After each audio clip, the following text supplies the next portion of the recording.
Good evening and welcome to the Town of Poughkeepsie Zoning Board of Appeals. It's December 8th, 2025. If you'd all please rise for the Pledge of Allegiance.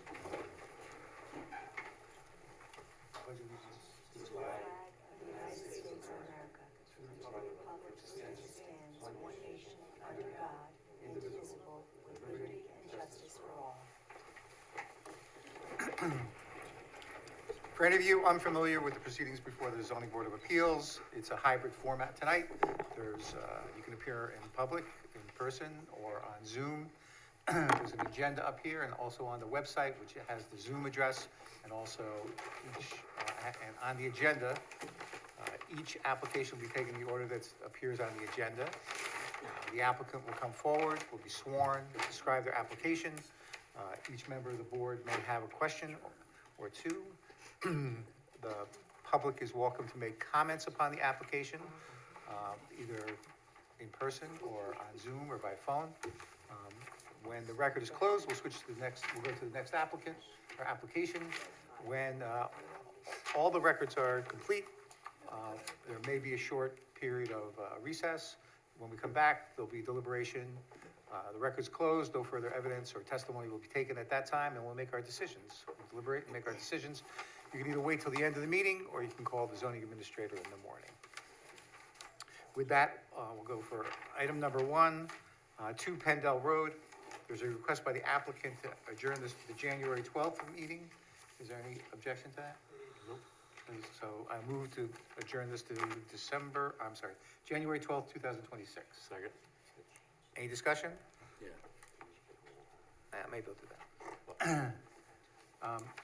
I noticed that every member of the board is here, so Linda is an alternate, and unless there's a recusal, she'll not be a voting member tonight. But in that regard, all those in favor by this adjournment? Aye. Any opposed? Okay, that motion carries 7-0. That brings us to item number 2, 89 Kensington Lane. Again, there's a request by the applicant to adjourn this to the January 12th meeting for additional information. Any discussion on it? Okay. Is there a second? Second. Any other discussion? Those in favor signify by aye. Aye. Any opposed?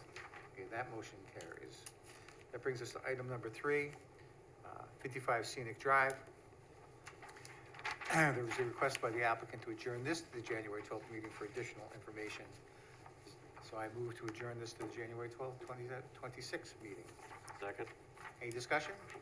All those in favor signify by aye. Aye. Are there any opposed? And that motion carries. That brings us to item number 4, 2586 2600 South Road. Is there someone here from that application?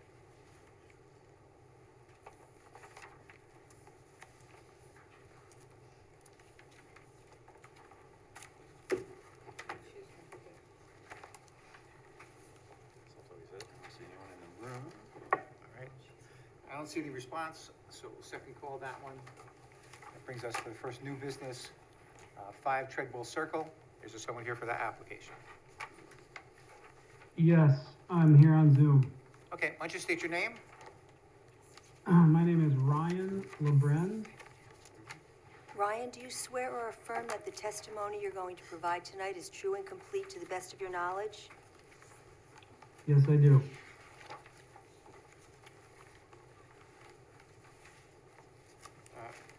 Ryan, what's your relationship to this application?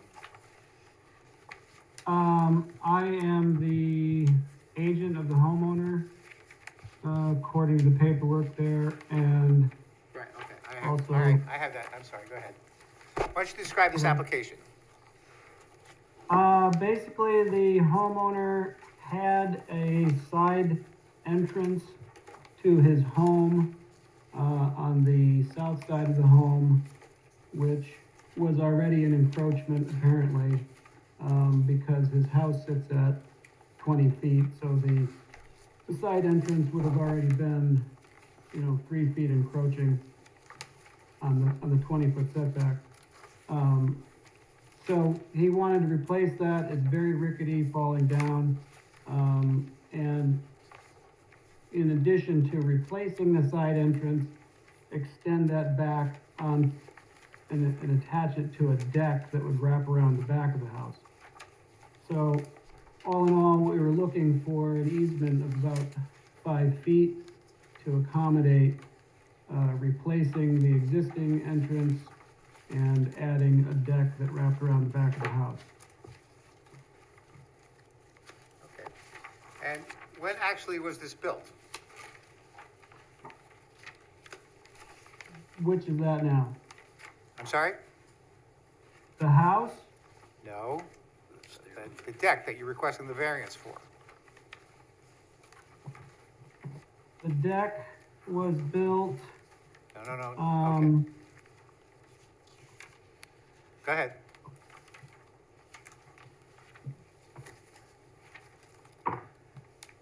I'm sorry, just looking through my papers here. The porch has already been taken down. Well, it's not really a porch, it's a side entrance. I guess that was the problem, because we didn't realize we couldn't already tear it down. And we're looking to put up the deck.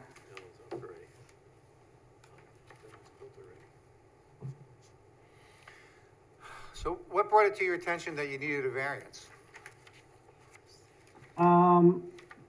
The permit was denied on account of needing a variance.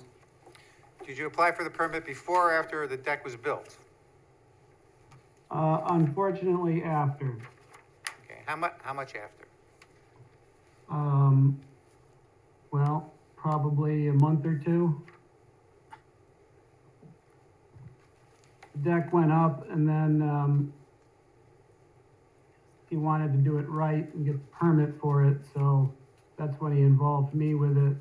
And I said, well, we're gonna have to get a permit and, find out how that goes. And then once we tried to get the permit, realized that it was, in need of a variance as well. So he was just trying to make things right. Do you know who built the deck? He and I built the deck.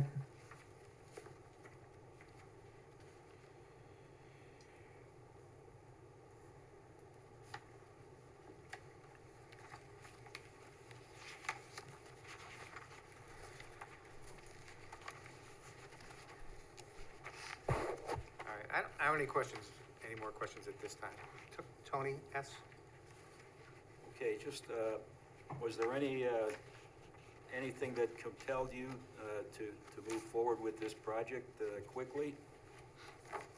The compelling factor was that his wife, is in stage 4 cancer, and they were struggling to go in and out of the front of the house, and the side entrance wasn't safe enough for her to use, and he was in a hurry to get it completed so that he could get her in and out of the house. They go for chemo once a week. She's otherwise housebound. And he's worried that he probably will end up having to put a wheelchair ramp up at some point to get her in and out. So he was in a hurry to get it done before winter. Okay, thank you. Okay, Linda? You said that you, built the deck, you and the owner, did you say? Correct. Are you in the construction business, or? I'm sorry, I didn't come quite through. Linda, can you move up the microphone? Your microphone's, Sorry Yeah, about that, yeah, move yeah, the I hear you, microphone. sorry. Are you in the construction business? Yes, correct. Okay, okay, all right, that's it for now. Larry? no questions right now. Tony? No question. Can you explain to me the relationship between the wheelchair ramp and the deck to the second floor? The lot sits on a good slope. So the front of the house, putting the wheelchair ramp there didn't seem feasible on account of the way the driveway's sloping. And it's not the greatest access when you get in the house, so the idea was to be able to extend a ramp straight from the side entrance as far out into the driveway as necessary, for an easier access for them. Otherwise, they were concerned they would have to go out into the lawn, which wasn't really gonna work out too good. Okay. Phyllis? No questions. All right. No questions right now, thank you. Christine? No questions. The border on the other side, there's a fence there. Is that the property owner's fence? On the north side of the home, I believe that is the property owner's fence. On the south side, the side that the, deck is on, that is not the property owner's fence, that's whatever the corner house there is.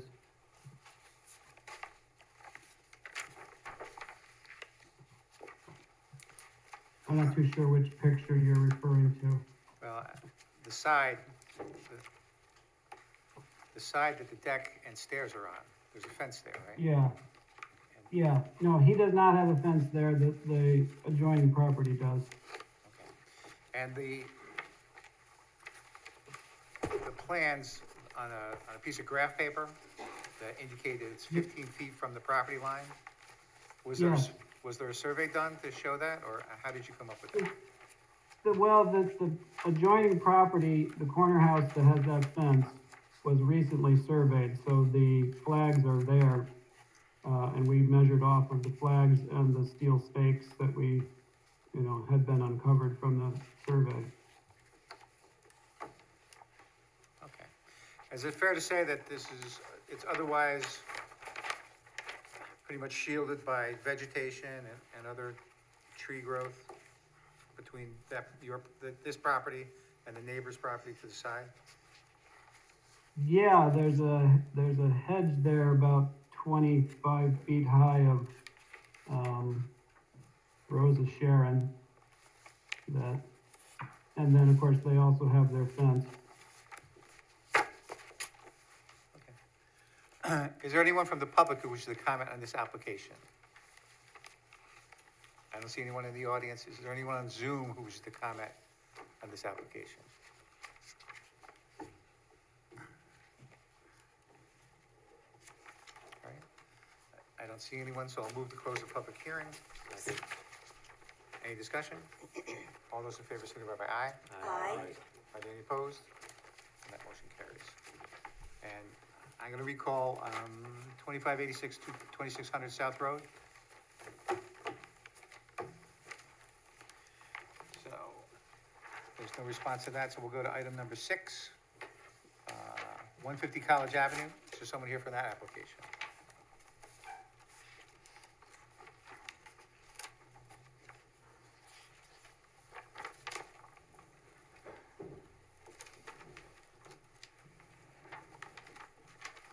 You'd state your names? Do you swear or affirm that the testimony you're going to provide tonight is true and complete to the best of your knowledge? I affirm. Yes, ma'am. Okay, why don't you describe your application? The new construction we built is a carbon neutral home. It's a very high efficiency. It's all electric.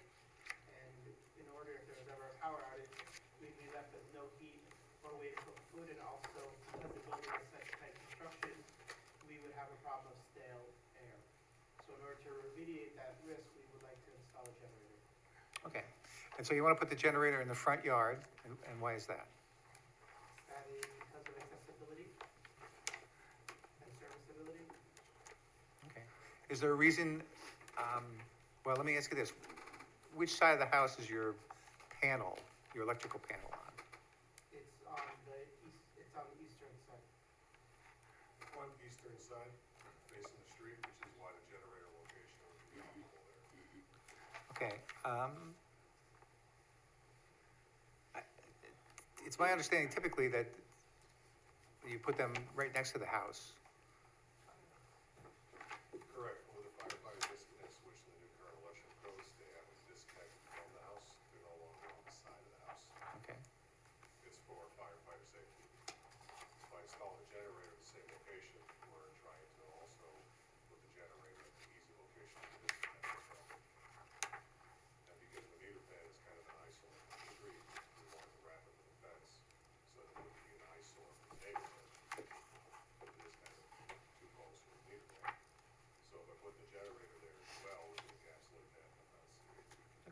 And how tall is the generator?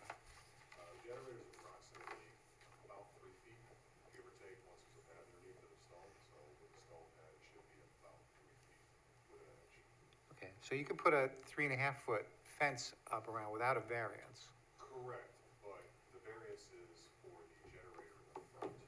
And the reason for the fence variance is because the 3.5 feet is not gonna be doing much for a noise reduction as opposed to a 6-foot fence or even a 5-foot fence. And the meter pan itself, because of the stanchion attached to it, stands at 5 foot. So, kind of a issue. Oh, sorry.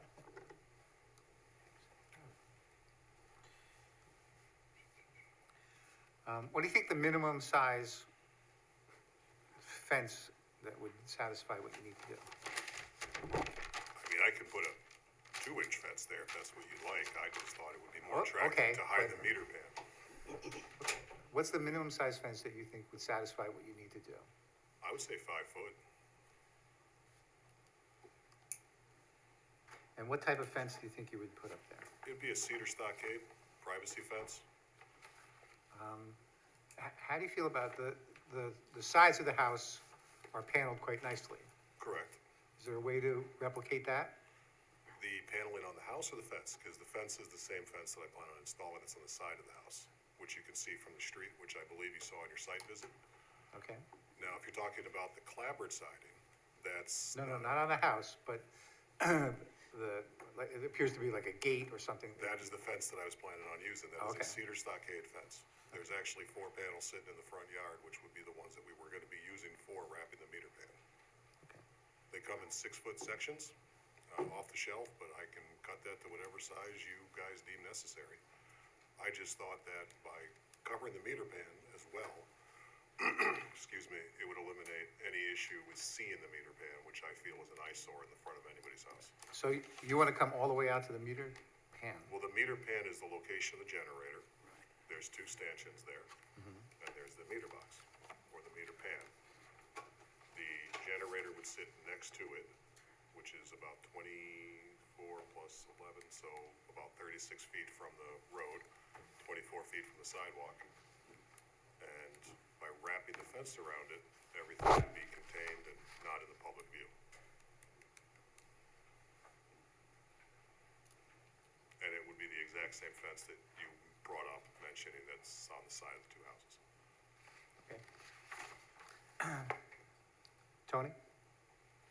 Okay, just an observation, you guys also ended up doing an underground feed to the house, right, from the pole? That's correct, I put the underground feed in, yes. And where that comes up, you have a couple of, it looks like 4x4 posts. That's the meter pan. And that's the meter pan, okay, so, and just to clarify, you're saying the generator would be a lower height than the height of those 2 posts? That's correct. Okay, thank you. Linda? Would 5 feet go to the top of those posts, or how much would be showing if you did put in a 5-foot fence? Will be the top of those posts, ma'am. Okay, so it would. Actually, it would be about 3 inches taller than the posts. Okay, so it would cover that. That was my intention, was to hide the posts. Right, to so hide the instead meter of pan. 6 feet, though, 5 feet would do it as well. Yes, ma'am. Thank you. Larry? No questions. Tony? No question. Phyllis? How much noise is the generator going to make? It's only gonna go off, well, how much is it gonna go off? In decibels or in time? During the week, if there's no So- power outage? So if there's no power outage, the generator would turn itself on and off once a day for approximately 8 to 12 minutes. Daily? Yes, ma'am. Once a day. And it's just to cycle the generator through its paces to make sure the object is performing properly. It's not a high decibel. It's not a gas-powered machine like a construction generator. They're commonly in most new construction, especially for the new energy compliance codes with the new electrical codes. They're not very loud. The decibel noise level is less than a lawnmower. But it goes daily? Yes, ma'am. It turns on for 8 to 12 minutes a day. And where does the power come to generate the generator from? Well, the generator creates its own power, ma'am. Okay, but it doesn't need propane or anything like that? Well, it does need a propane. Okay. Okay, It needs a fuel source, okay. but the generator itself is the machine that creates the power. I guess I didn't understand your question. That's fine. Okay. So are you gonna need a propane tank too in the front yard? Well, the propane tank doesn't need to be, it needs to be within X amount of feet from the generator, but the Okay. propane tank isn't a very tall or large propane tank. It's about the same size as a gas grill tank Okay, in height, but a little wider. Maybe the size of two of them if they were next to each other. so it will not be in the front yard? No, ma'am. Okay, okay. How, I'm sorry to ask so many questions. That's fine. How will Central Hudson read the panel if it's all enclosed? There's a gate that you can open to service the they'll have- panel, as well as for a fireman if they ever had to come to the house for any reason, as well as Central Hudson, or as well as the homeowner. Okay, okay, thank you, I have no other questions. No problem, ma'am. Art? Yeah, you just mentioned that the generator is fairly quiet, but yet you want to put up a 6-foot fence to keep it quieter. Well, that was my argument, was it would help block some of the noise if there was any. For example, if there was a power outage and the generator, pardon me, if the generator were to turn on and cycle through and had it be on for a sustained amount of time for several hours to several days due to a power failure, the taller the fence at 6-foot height would help block the decibel. Can't you do the same thing with a quieter cabinet for the Generac? It's the factory cabinet on the Generac. I did purchase the quietest, most efficient model. I was just trying to mostly eliminate the eyesore. The height of the fence really didn't bother me. I just wanted to cover the meter panel. Why can't it go in the backyard behind the house? Because if it goes in the backyard, the amount of space and cabling that would have to run back to the meter panel would be detrimental to the homeowner, as well as encroaching the property lines and then burying of tank lines as well for the propane. And then the problem with the propane is if you put it in the back of the property, they can't service it and he can't have it filled by a vehicle. Because they can't have access to the back of the property by drivability. There's no driveway there? There's a driveway, sir, it ends at the front of the house, it doesn't go around to the side. And because the side of the driveway is on the opposing side from the meter pan, there's no way to access it from his property unless they're gonna bring 200-300 feet of hose, and no company will do that. So the solution was to use a smaller tank, which would just be for emergencies and not for anything else. 2 more questions. Yes, sir. You've selected propane instead of natural. Correct, it's LP, not natural. If you had natural, you'd eliminate the need for a tank. Correct, sir. That is correct. But the homeowner did not wish to use natural gas. And when the house was demolished that was there originally with the new construction, we eliminated all the natural gas that was brought onto the site. Okay. Actually, I have 2 more questions. You're saying this is gonna cycle every day? Well, there's a possibility of it cycling based on the manual. The newer they are, the less they need to cycle. Right. It's once a week, once every 2 weeks. But as the model does get older, it will cycle more often for transparency. Okay. Well, I think the last question for right now, you said it's gonna be about twice the size of a charcoal grill tank, so that's about a 40-pound. It's about a 45-pound 50-pounder. tank, roughly. You're not gonna get a day's worth of run out of that tank. It's not to power the entire building. It's a generator. Correct. It's not, the generator isn't there to power the entire building, to run all light switches and everything. It's just to provide the heat, the power to the stove for selective areas, and the ERV system, which is in the building, which is the air exchange system from the internal and the external of the building. Okay, thanks. Christine? One question, when the I'm generators, sorry, ma'am. when the generator cycles, do you think it's any louder than an air conditioning unit? No, That- ma'am, I do not. Okay, that's all, thank you. One more question. When that generator cycles, is that gonna be during daylight hours? Typically, they're set to cycle at about 11 in the morning. Okay, They don't cycle in the evening times. all right, thank you. All right. Anyone from the public who wishes to comment on this application? All right. I don't see anyone in the audience. Anyone on Zoom who wishes to comment? I don't see anyone, so I'll close the public hearing. Second? Any discussion? All those in favor signify by aye. Aye. Any opposed? That motion carries. You can wait till the end of the evening, or you can call the zoning administrator in the morning. Okay, thank you.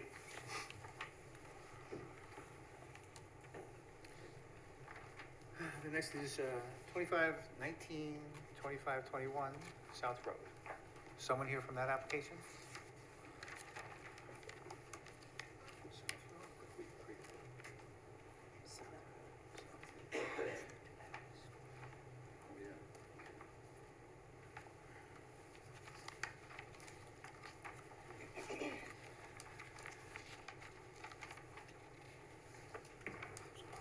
Mr. Chairman, we'd like to be able to hook this up so we can show you a drawing of what the site looks like. Is that possible? You would have to log into the Zoom meeting, which the Zoom information is on the agenda, and then share your screen, and that's how we would do it. So if you want to maybe do that, set that up, and we'll move to the next one, is that? Okay, you want to do that? Is that all right? The best. You know how to do it? Can you tell you? Yeah, okay, and there's the Wi-Fi password's up on the wall. Thanks, Mr. Welty. Absolutely, yep, Lisa knows too. All right. In that case,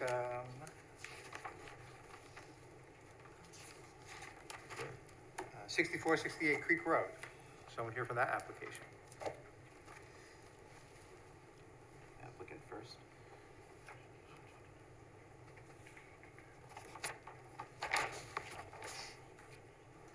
Good State evening, your name? John Morrow. John, do you swear or affirm that the testimony you're going to provide tonight is true and complete to the best of your knowledge? I do. Why don't you describe this application? Sure, so this is an area variance application regarding the position of a dumpster enclosure at the rear of the site. And I'm just gonna take a moment, I have a presentation, so I'm gonna share it on the. Yeah, hold on, I might have turned that off. Let me just. Okay, you should be able to now.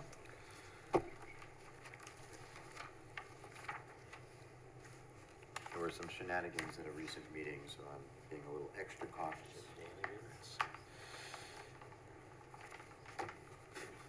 Okay. All right, you should see the, yeah. Yep, we see it.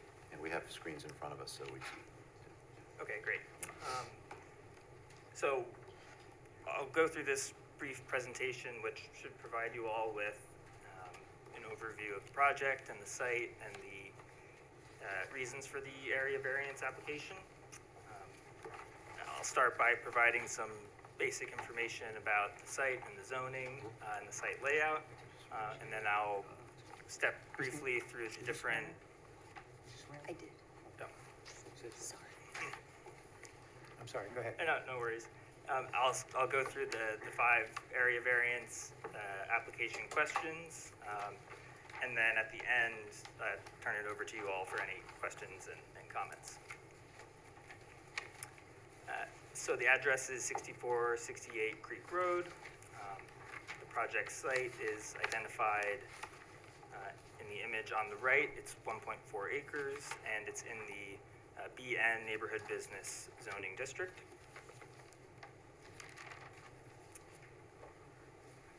The site, again, is outlined in black. The pink is the Neighborhood Business District. Directly to the south is the Heavy Industry Zoning District, and there's also some multifamily residential zoning districts around it as well. This image gives you an overview of the site, and in particular the structures and the vehicle flow. The 2 buildings with the red roofs, those are the businesses and shops and restaurants. You'll see that there's one ingress and egress location on the south side of the site and one egress only location to the north. You can also see the dumpster enclosure with the cement pad and the walls located at the rear of the site.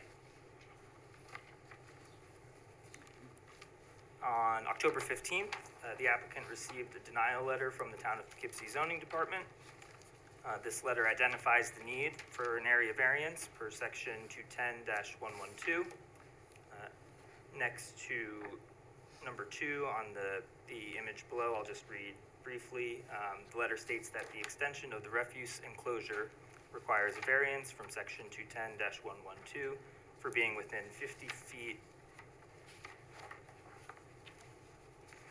feet of a property used for residential purpose, and that would be parcel 725-674, and that an area variance is required. I won't read this all, but this is the language, and then highlighted in yellow is the section from this code that the letter references. So the required distance for the dumpster enclosure is 50 feet. And I'll point out as well, in the image to the right, that dashed line shows 2 neighboring parcels, and the parcel to the above the dashed line is the residential property in question. So as the dumpster enclosure currently exists, it's 12 feet from that property, and so the variance requested is 38 feet. So this is the first question from the area variance application form. And this is regarding whether an undesirable change will be produced in the character of the neighborhood or a detriment to nearby properties. And the requested variance is not inconsistent with the character of the neighborhood business or heavy industry districts surrounding the property. Commercial activity is permitted in these districts, and refuse is typically stored in the rear of the lots. The granting of this area variance will allow the dumpster to continue to be situated behind the 2 buildings on the site for easy access by the business owners, and importantly, for easy access from the garbage trucks coming to take the refuse away.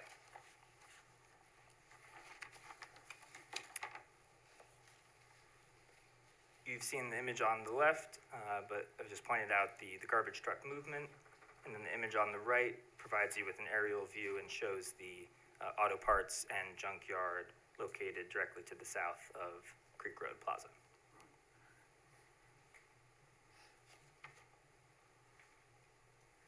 Second question is regarding whether the benefit sought by the applicant can be achieved by a method other than an area variance. And the configuration of the existing property restricts the ability of the project to situate a dumpster that is 50 feet away from that neighboring parcel for a few reasons. To situate it more than 50 feet away would require removing parking spaces, and it would also position the dumpster towards the front of the lot, which comes into conflict with Section 159-4, which states that no dumpster shall be located within the front yard of any premises. And on this next image, I've, in red shown potential areas that are more than 50 feet away, but you can see that it would require taking away parking spaces. It would be in the front of the lot, and it could also interfere with the operation of the shopping plaza.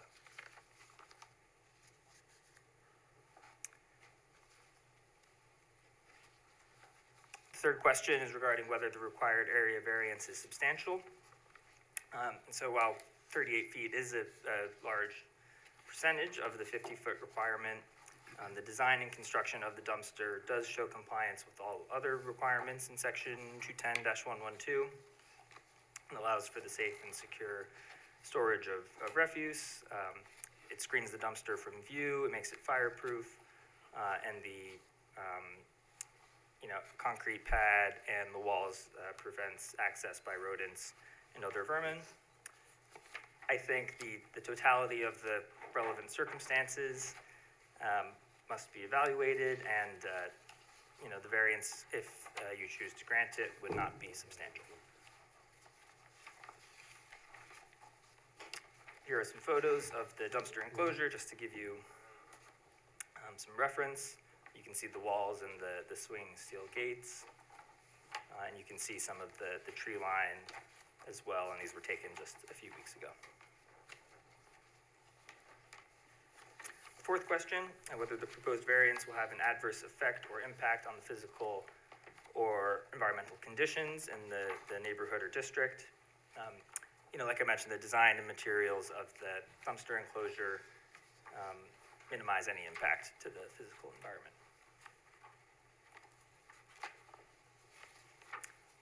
The fifth and final question has to do with whether the alleged difficulty was self-created. The placement of the dumpster at its current location is not a self-created difficulty because, as I mentioned, to position the dumpster more than 50 feet away runs into a few different conflicts with parking spaces, the operation of the shopping center for visitors and business owners, and also with the dumpster being placed at the front of the lot. So, Mr. Chairman, that's the end of the presentation. So if you have any questions or comments, please let me know. Thank you. How long has it existed there? That's a good question. I don't know exactly, but I'm not sure. I'd have to find out exactly. Okay. And who's responsible? Well, does each lessee utilize the dumpsters? I think so. So the building on the right side where there's the pizza restaurant, those businesses are all occupied. And so I imagine that they use the dumpster. The other businesses are currently vacant, but there's some for rent signs, so I think the applicant is seeking businesses to come in. So I imagine, yes, that they would all use the dumpster enclosure. Do you anticipate having to enlarge it if you were able to fill up the rest of the other building? I don't think so. I think it's a large enough dumpster for the businesses there. But it's something I can find out for sure, if you'd like. All right. And is there a way to ensure that people are actually closing the top of the dumpster? When we were there for our field trip, the dumpster was wide open. Yeah, again, I can ask the applicant, but I'm not sure at the moment, yeah. In the illustration that you're providing here, there's a lot of tree cover behind the dumpster. None of that's on your property, is that correct? I believe that's correct, yeah. Is there a way to put any buffering, any landscape buffering in the area that you do have, or is that all paved?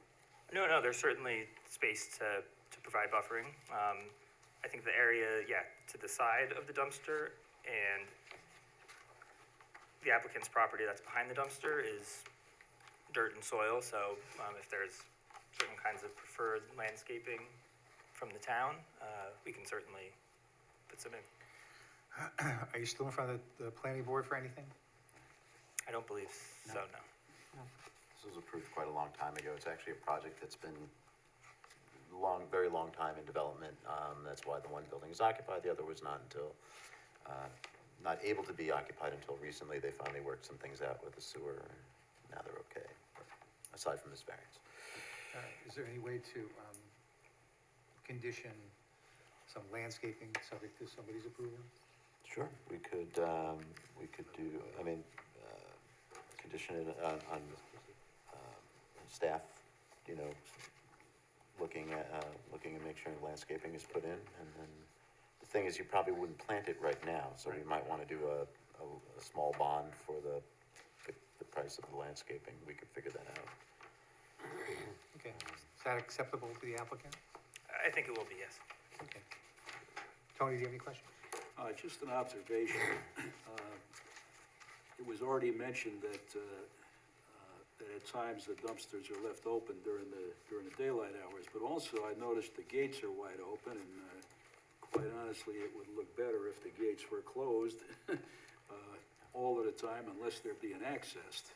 It's a problem everywhere. That's, I don't know but I mean, that's how I feel about that, just, and maybe that should also be a condition, that they be closed unless you have to It's in the access. code, right? Yeah, that it's supposed to be closed, yeah. It's really just it's the kind of thing you can't be everywhere at once and do. Yeah, I mean, I've had multiple complaints on this property. A lot of the garbage cans have been left out of the enclosure. so I mean, I don't think that's too much of an ask to condition it on that. Make sure that the trash, the dumpsters are actually in the enclosure.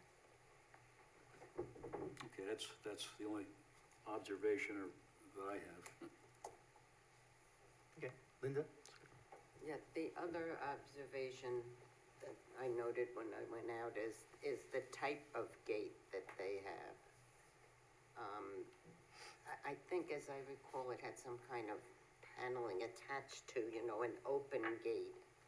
So I think that perhaps putting a gate that you wouldn't see the dumpsters from as much when they're closed. Did planning address that when they're? To be honest, I think this was approved even before I arrived here, so I'm not familiar with what the site plan called for. I don't know if you are. So I know that the enclosure was smaller and completely different than this. That's all I remember.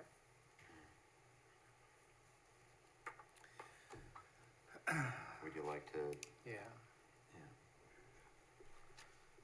And also on the site plan, it shows 10.6 feet, which is what I put in the application, as the distance, the closest part of the enclosure to the property line. But the applicant's request initially it was 12 feet. So I don't know what the difference is, but I think the more conservative approach is to use what's shown on the site plan for the distance. That's what was advertised. Unless you have other information. No, I can go back in the,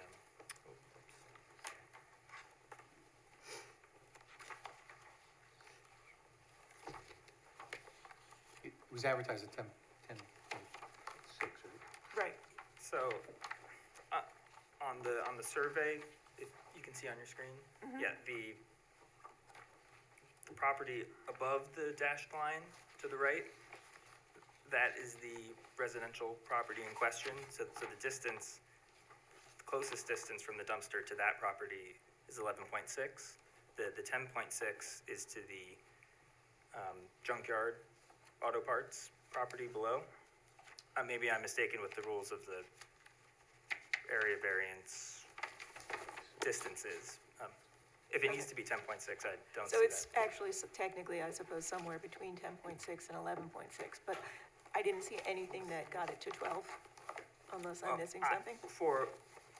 I rounded up to a whole number for the purpose of the application and the presentation, but whatever specific number, that's fine with Okay, the that makes applicant. sense.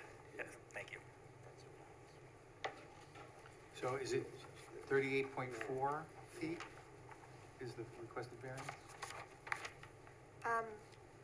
That's the most conservative, well, 30, Well, you're going with the If it's 11.6. 11.6.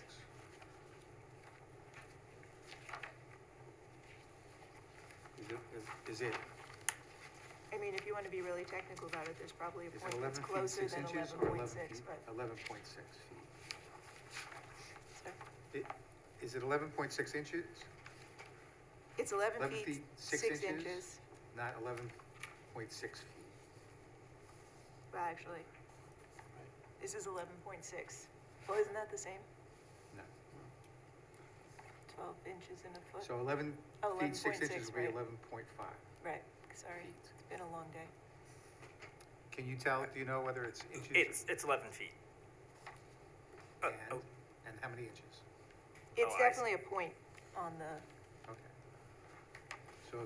So then the variance, if we grant it, would be 38.4 feet?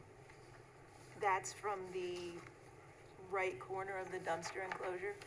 Arguably, the middle of the dumpster enclosure, if you were to measure straight from the dotted line to the dumpster enclosure, it's probably somewhere between 10.6 and 11.6, so I would go with 11. And then you avoid the issue entirely of the point versus inches.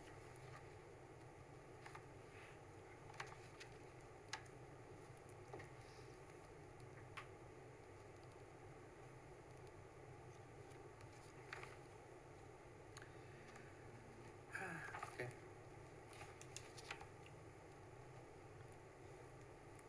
So So- I have the original approval consisted of, it was all block enclosure, and there was dual 4-foot wide swing screen chain link fences. I'm sorry, what was the fence? The dual 4-foot wide swing screen chain link fences, so two 4-foot chain- wide Okay, sorry. chain link. But they're not gonna be able to do, it's too wide for, it's wider than that now, right? It's now wider than that now, correct? So we need a different kind of gate. And the first, excuse me, the first attachment to this, following the blue piece of paper, there are some photos of the plaza, and then the last one is of how the dumpster looks now. And you could see the gates I was talking about that appear to have some sort of something attached to the outside of it, and they're on wheels, and it's like very open Yeah. looking. So it doesn't, as far as visually, it's not very appealing, and I don't know how that fits in with the code based on what we were saying earlier. Okay. Larry, you have any Yeah, questions? no question. Tony? See No. this gate? Have there been any complaints by the neighbors? Maybe that's a Chrissy Well, we're question. gonna have a public hearing in a minute, Regarding too. rodents? Oh, about roads. We're gonna have the public hearing, we haven't done that, so we're gonna get. No, I know, but he may know. Oh, he may different. Unfortunately, I don't know. Okay. Is there any rodent mitigation at the dumpster site? Aside from Well, concealing, or, it's open, right? And they can go under the fence, so is there anything other than that you're aware of? not that I'm aware of, no, but something like traps or Poison deterrents, Yeah, something, I'm not sure. okay. And the need to make it larger is because you're filling the plaza? My understanding is that the dumpster enclosure, as it currently is the larger version from how it was previously. Correct. Okay, Yeah, okay, thank you. yeah, thanks. Art? There's a lot of questions on this one. I'm sorry? A lot of questions on this one. Can I ask one question? Feel free. So how'd it get so big? They rebuilt it, they rebuilt it. Sometimes things get built that aren't on the site plan, and then we end up in a situation like this where we have to revisit something, even though it was approved a certain way many years ago, it now is bigger, so. And it was, I'm sorry, it was checked after it was built? Well, when a site plan is completed, we go out and we look and see if it fits, and what was identified here was that the dumpster enclosure was considerably larger than what was shown on the site plan. And that was flagged by Chrissy when she reviewed it, and that's. Okay.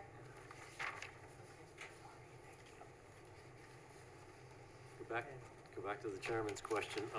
If we pass this and we ask for buffering, we would have to have something that's green, evergreens, right? Because right now it's gonna be bare, and if it's not already bare, those trees are bare. So that would be one major obstacle. And again, the front gate is not rodent or vermin resistant, because you got a gap on the bottom, probably 6 inches, so just about anything's gonna get through there, so that's really not a good statement, I don't believe, on my side. I mean, and tell me if I'm wrong on this one, but if we're making opinions based on the plaza, we can only look at this, right?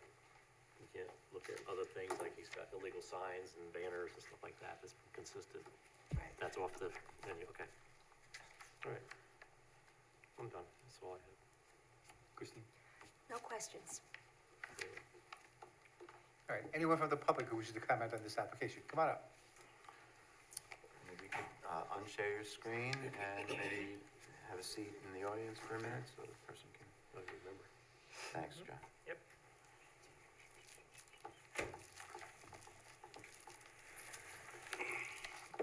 state your name. Louis Sala. Mr. Sala, do you swear or affirm that the testimony you're going to provide tonight is true and complete to the best of your knowledge? Yes, I do. Okay, what are your comments? The problem that I have with that dumpster, I live directly behind it. It was supposed to be moved more to the south when that project was in development. I've been living there almost all my life. The dumpster was put in, it's not legal. They extended it last year again. It's not on a slab. The footings are not even, the foundation's not even in a footing. Its slab has been moved 2 times. The dumpsters are always open. The gates are always open. There's always animals in it. And in the summertime, I can't even open my windows in my house. I mean, it's too close to my property line. My building's right behind it. They said they were gonna move it more to the south, down in that corner, but they didn't. They threw it up one day. I come home one day and the slab was in, and then another original man that owned it, he sold it to the people that own it now. And they extended it last year. They extended it because it wasn't big enough. And they just poured a slab and they put concrete around it with no foundation, just outside the wall. It's supposed to be on a slab, and it's not even high enough. It's supposed to be 6 foot high. And I can look right down in the dumpster. It's too close to my property line. Why do you say the walls are supposed to be 6 feet high? Yeah, What's that based on? That's What's what it was that? approved for. Oh, that's what it was approved for? Yep. but they're not 6 foot high, because the foundation is not even on, it's not even they put the concrete slab, they put that up last year, and not even no footings. They just put some concrete on the ground and started putting the blocks up. I watched them do it. Nothing's been, nobody's been checking these people. They do anything they want. And I'm living in the back there, and when I can't open my windows in the summertime, the animals are all in there at night, and eating and all this stuff. They don't even keep the lids closed on the garbage. And it should have been moved more to the south, away from my house, on that was one corner, I don't know what you see, but between the buildings, there's a big opening in the back of one, on the corner of one house, the one building coming down. There's a building coming down here, and there's a building in front of me. The dumpster was gonna go back in this corner. They put it right here instead of back in that corner. That's what they were gonna do, but,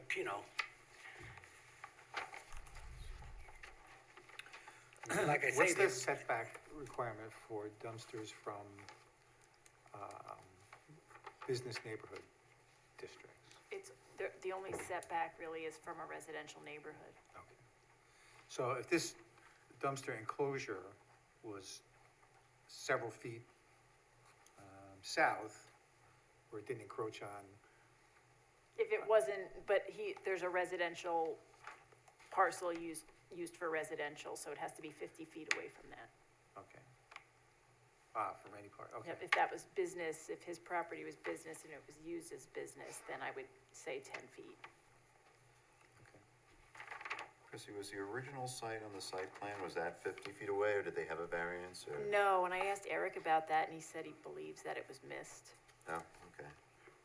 Again, it's an old, very old project.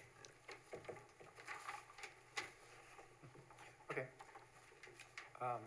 Anyone have any questions of the neighbor? Mm-hmm.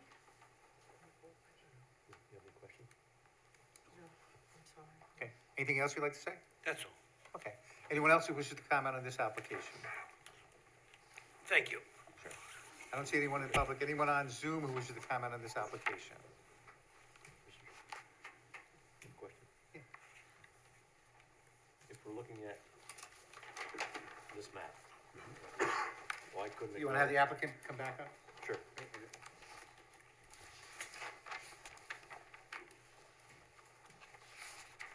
So if you look at the southernmost building, right, where the pizza place is and the ice cream place, I think Mr. Sala mentioned there's a pretty big opening next to that. Why couldn't the garbage bin go there? It's away from his property, a substantial distance. It's kind of hidden from view from the rest of the, Yeah, I don't see how you could get the garbage truck in there. When I looked at it, I don't see how you could, if you move the whole thing over, I don't don't see how you can get the truck in there for refuse. To the extent it matters, that's a grassy area as well. It's not, Grass can be covered with cement, we know that. Well, I don't know. what would be the,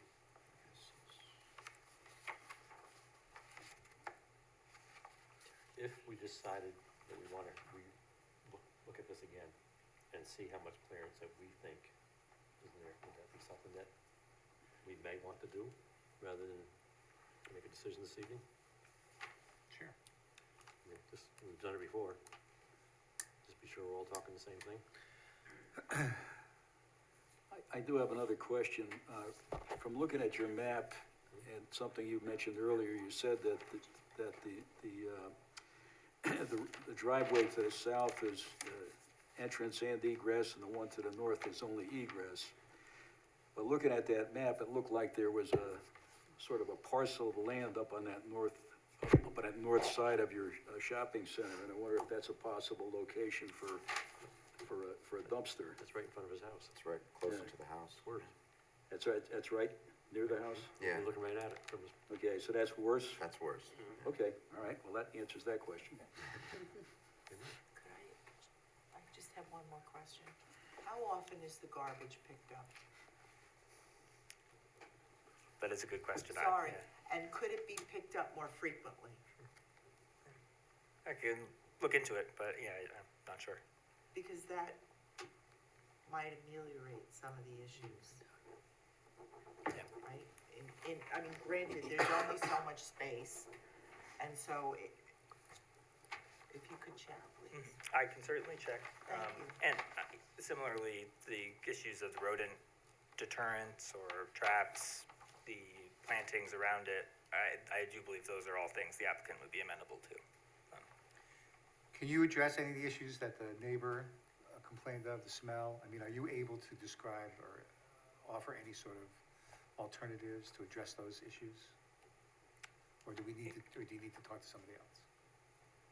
No, yes, absolutely. Yes, absolutely, which one? That some of the neighbors' concerns about rodents, about the smells, I think there were some other points about just like the general use of the dumpster, not leaving things open, closing the gates. Those are all things that the owner of the lot, I think, would agree with. And so I can do my best to sort of, Then I'm gonna move to adjourn this to the January 12th meeting for the applicant to address those issues, which include, but are not limited to, the gate, screening on the gate, rodent, address the rodent issues, the height of the barrier, the concrete barrier, and come up with a landscaping plan. possible relocation, And on what? possible relocation to the south side. Or And, the, and, east side well, of it. I assume that they're gonna enlarge it that way anyway, but yes, seeing if you can move it a little farther south. Paul? Yeah. Maintenance, it would seem to me, as I think about it, the wind comes in, garbage blows around. Is there anybody picking up after the, enclosure is left open and the garbage is open? So this is very common with garbage cans, like Mike was saying, but I've had multiple violation notices sent to this property for that reason in the past, so if it does happen again, then they'd get another violation notice.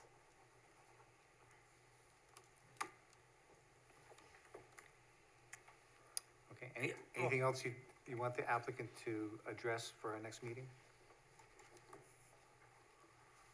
Then, okay, was there a second? Second.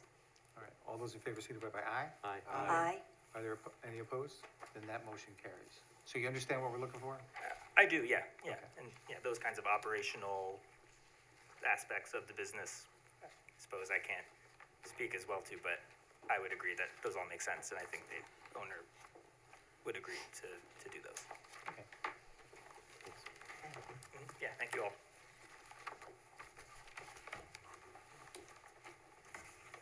Then I'm gonna recall 2519, 2521 South Road.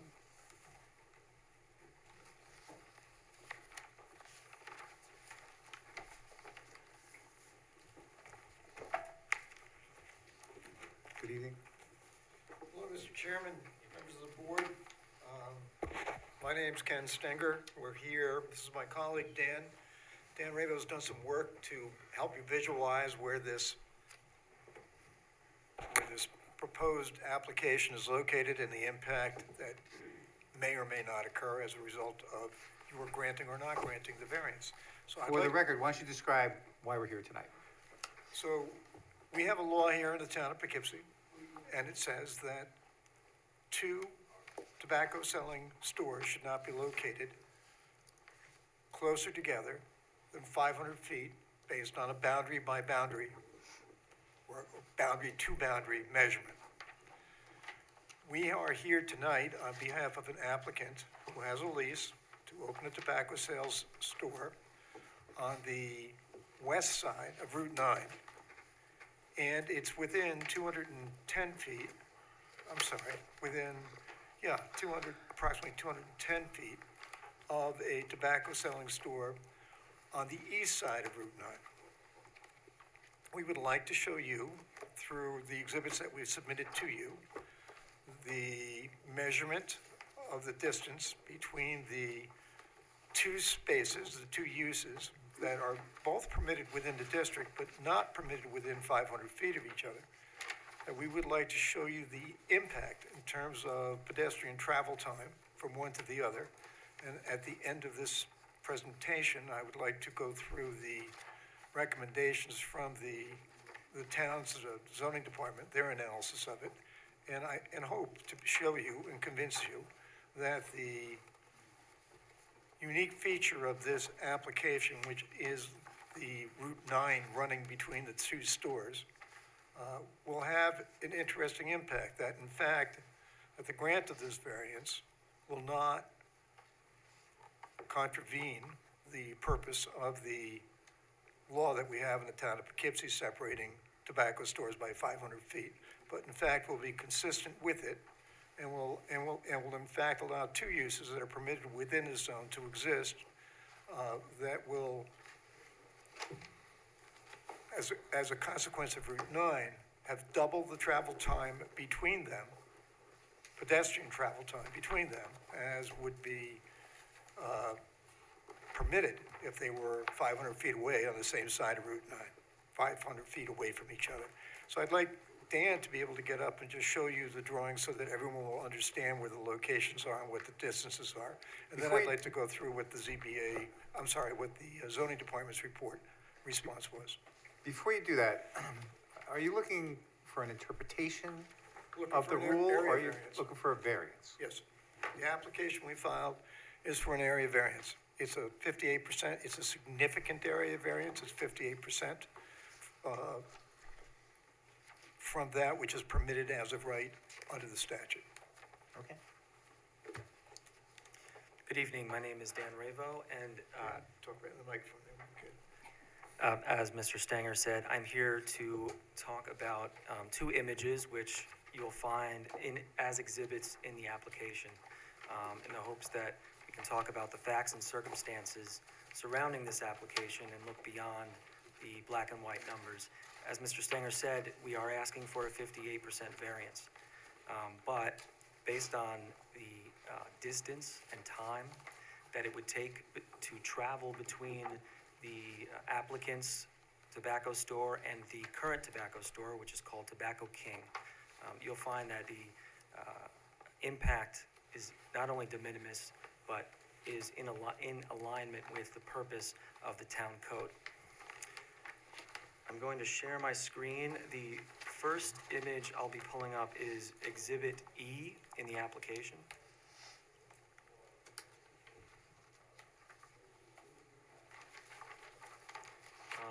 If the members are able to see my shared screen and see my mouse key, I prefer to do that. If not, I can stand up. We see it. Okay, great. So what you're looking at is a screenshot I took from my desktop of the Dutchess County eParcel website. I took the distance from the Tobacco King to the applicant's location. And are you able to see that I've zoomed in here on the screen? This location that my mouse is on is Tobacco King. And here at the end of this line that is labeled number 9 would be approximately where the applicant's store would be located. Now this image, Can you tell me exactly which store it would be, and how are you measuring? Which store would it be in that complex?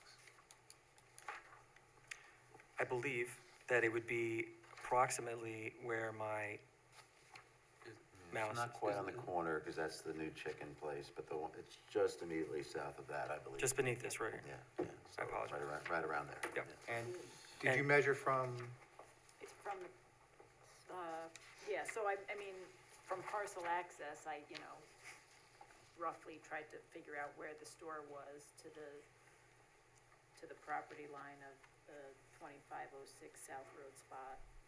And I came up with the same measurement as they did.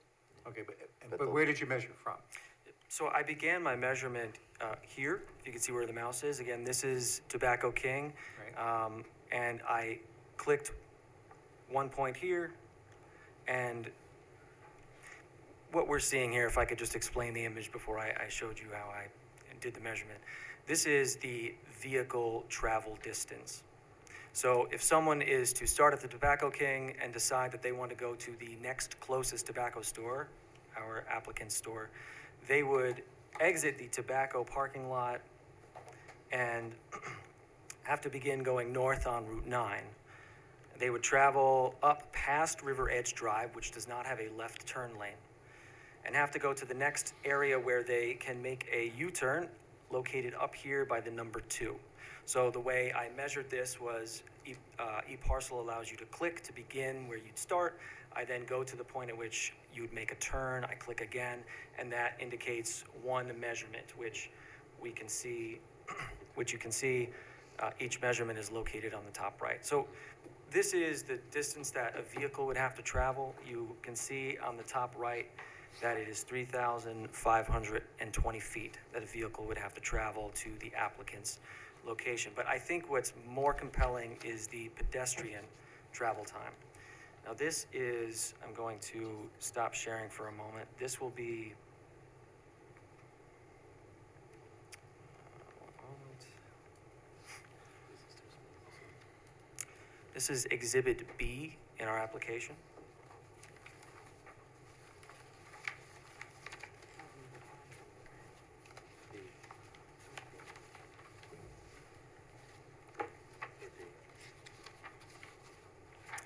And again, this is a screenshot from my desktop of Dutchess County eParcel. You can see I began in the same location, Tobacco King. Now, a pedestrian who wishes to go from one tobacco store to the next closest, our applicant's proposed store, would have to travel, again, north on Route 9, and that's because Thomas Watson Drive doesn't have a crosswalk. And so that pedestrian would have to travel north to River Edge Drive, where the... I apologize for interrupting you, Sure. but I wonder if you could address my question about where exactly you measured between the two proposed stores. Is your question about where I began the measurement or ended it? It's I want to know property where line, you property started line. measuring Sure. and where it ended in the distance between the property lines of the two stores. He wants the distance between the two, direct distance So between the two. the direct distance between the two, as Mr. Stanger had said, I believe it's approximately 205 feet. Would you tell me where you measured it from? Sure. Did you measure it from the corner where the chicken place is, or did you measure it from the actual store where you want to put the tobacco place?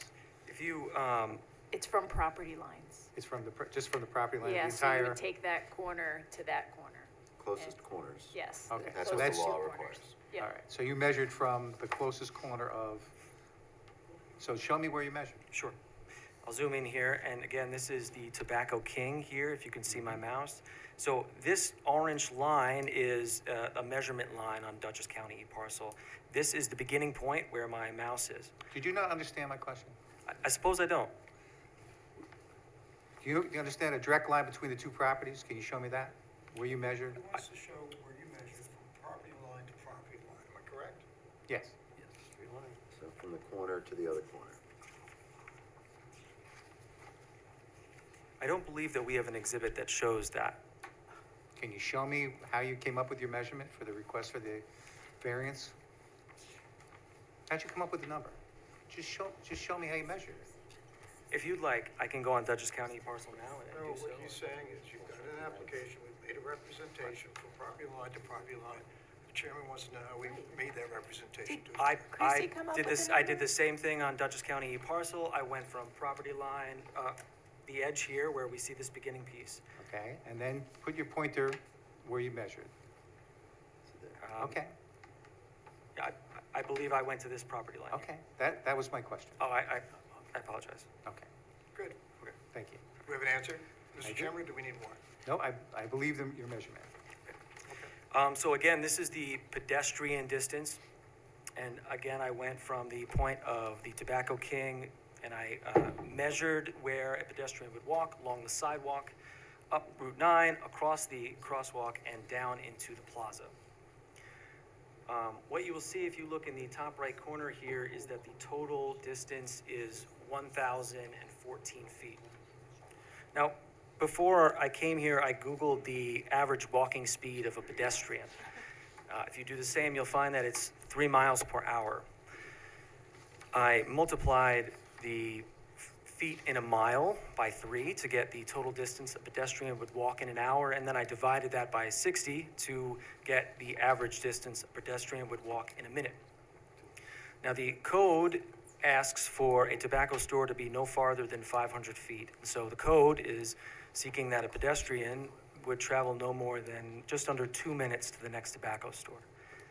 Now, at 1,014 feet, a pedestrian going from the Tobacco King to the applicant's proposed tobacco store would get there in just under 4 minutes, which is almost double the time that the town code is looking for. My hope, and it's the hope of the applicant as well, is that you look at these surrounding facts. You look at the distance that a pedestrian would have to walk, that a vehicle would have to drive, and that you would consider that in your determination as to whether or not this variance truly has a significant impact. Mr. Chairman, may I ask you a question? Okay. Can you make that any larger Yes, sir. and bring it up? Up? Nope, the other up. The other up. Okay, so, if I'm looking at this correctly, right across the street from Tobacco King. Mr. Grace, could you speak into your microphone, please? Yep, if I recall, if you look right across the street, just slightly north of Tobacco King, there's a left turn lane to go into Oakwood Commons, which would take you back to the stores back there and to the hotel back there. So you don't have to go as far as you said. You can make that left right out of there, I believe, because there's a light, that's light protected. Your other choice would be to turn into the Barnes and Noble lot and come back out and go straight down 9, and, I mean, you're talking quarter of a mile, maybe. But right there, you got a protected turn lane there, I believe, if I'm looking at it. You have Yes, sir, that is a left turn, that Okay, is a left-hand but turn. You told us that you would have to go all the way up to the car wash, essentially, and turn around and come back down, so that's not really accurate. Well, Mr. Grace, this is just in reference to a vehicle traveling. A pedestrian would still have to travel over 1,000 feet. But a vehicle, you are correct, there is a left-hand turn lane, and there is the opportunity for someone who's pulling out of this driveway to make a 90-degree angle into that left-hand turn lane. But as we can see from this image, if there are 2 vehicles or 3 vehicles in that left-hand turn lane, it is not a safe turn. Of course, this is, What Barnes and Noble is, to pull into that traffic, at that light and turn right around, that's another 100 feet up. of course, the council, excuse me, the board will determine these facts, and I'm only asking you to consider them. I don't think that this is enough space for a vehicle to pull out of the Tobacco King safely to get into that left-hand turn lane. But of course, that's my opinion. I certainly don't have an expert here to talk about that. I don't think you're following, as you didn't follow the chairman. If you make a right out of Tobacco King, stay in the right-hand turn lane, go up to the next light, which is the entrance to Barnes and Noble. Right there. You come in there, you make the turn, you come back out there, and you can go southbound, and you're at that plaza. You could do that. I haven't done the measurements for that, but I'm willing to bet that the measurements will still be a significant distance. That's fine.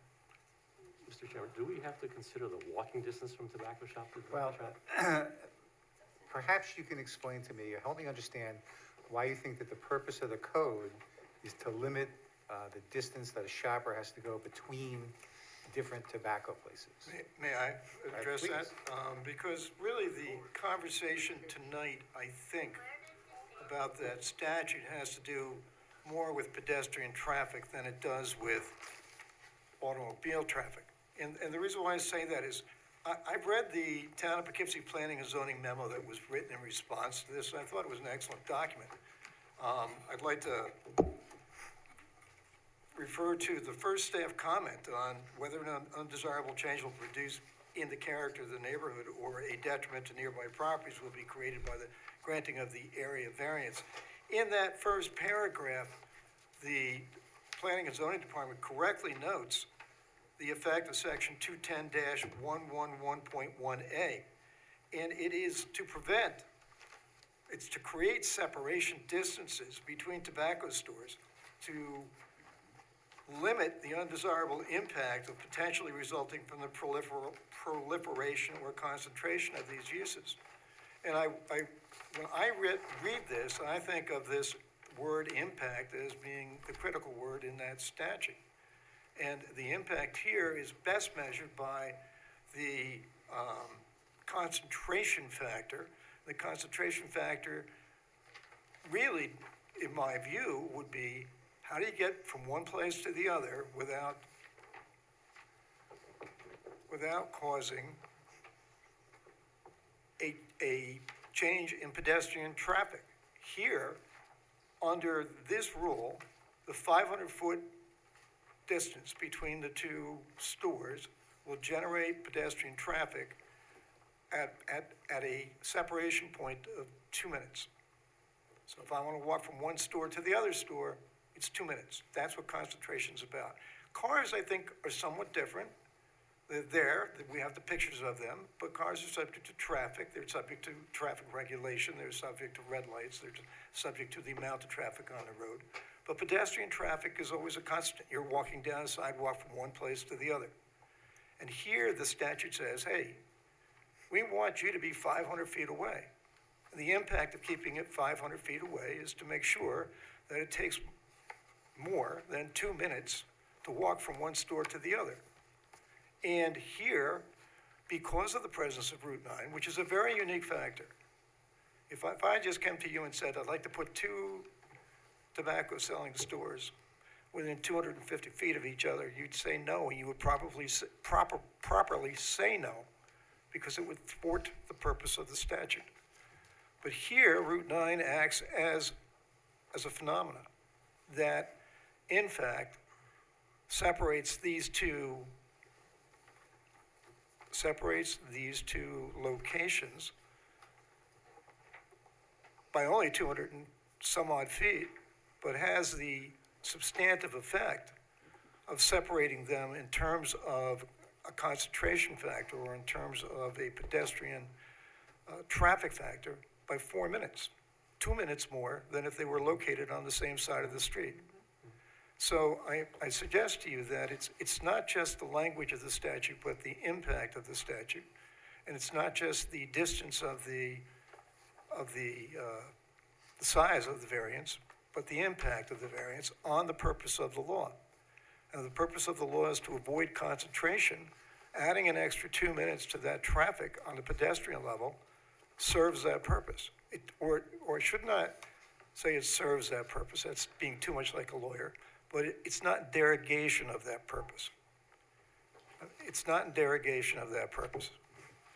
And so, and that's why I liked what I read on this report, because the next thing that your department said was, look, this is a unique set of circumstances. And if you were to grant this variance, you would have to be careful to enunciate every factor that allowed you to do so that somebody else wouldn't be able to walk in here and say, hey, I want to be 250 feet away from the nearest tobacco store, and you let those fellows down on Route 9 do that. Route 9 is that factor. Route 9 creates the distance in terms of pedestrian traffic time that would not otherwise exist if these buildings were on the same street 250 feet away from each other. And the impact of that additional traffic that I've just described, not automobile traffic, pedestrian traffic, is exactly the purpose of this statute, to avoid that, to not have a concentration of tobacco product sales in one location that will attract an increase in pedestrian traffic. It does not, the statute doesn't say what I just said. It does not say, here, we're measuring this by pedestrian traffic. But it does speak in terms of the word concentration. And the way this application is laid out, I think we're able to show you credibly that the concentration of pedestrian traffic will be less because of Route 9 than it would be as if both of these stores were located within 250 feet or 300 feet or 450 feet from each other on the same side of the street or connected by a sidewalk or not. The next question here is whether the benefit sought by the applicant can be achieved by some method feasible for the applicant to pursue other than an area variance. He can always move the store, but the point of the area variance is to have the store at this location. Now, he selected that it is a permitted use within the zone. He'd like to do it there. So the answer to the question is, without the area variance, he can't do it there. But the question is there anything else we can do besides give him an area variance to let him do that business there? And the answer, I think, is no.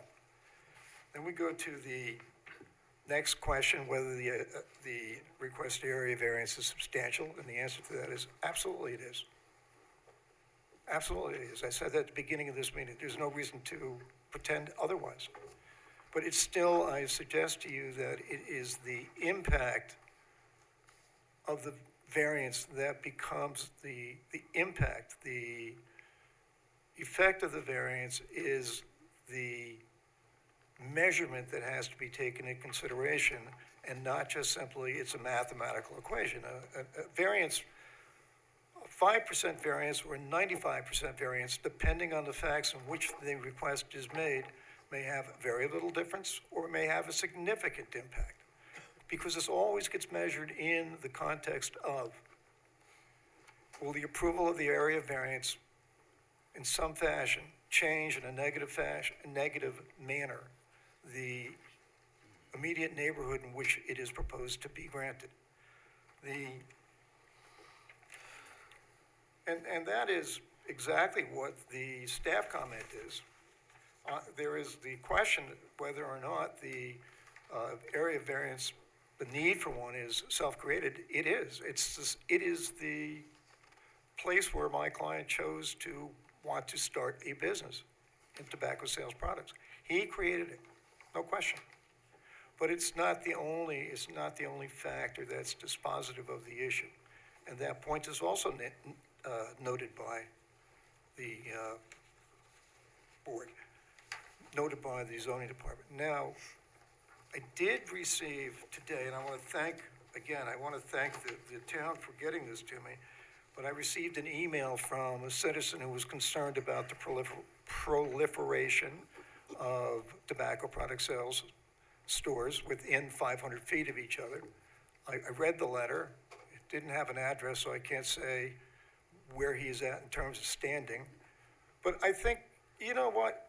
It was an honest expression of opinion that we just shouldn't have any tobacco shops located closer to 500 feet, no matter what. And that's a fair and honest expression of opinion. And the author also, I think, makes a point that our children should not necessarily have more tobacco shops to buy things from. And I think these are. In that regard, and I'm sorry to interrupt Yeah, again, I'm but sorry. does your client intend, I understand there's another application for another store. Your client intends to open 2 stores? I have to go ask him. I'm not aware of it as I sit here. In the staff report, it talks about an approval in front of the planning board to locate a tobacco shop in the Poughkeepsie Galleria. That's the same? Yes, the same app. Paul, rather than guess, if you just give me a second, I'll give you an answer. Okay. That was approved last month by the planning board.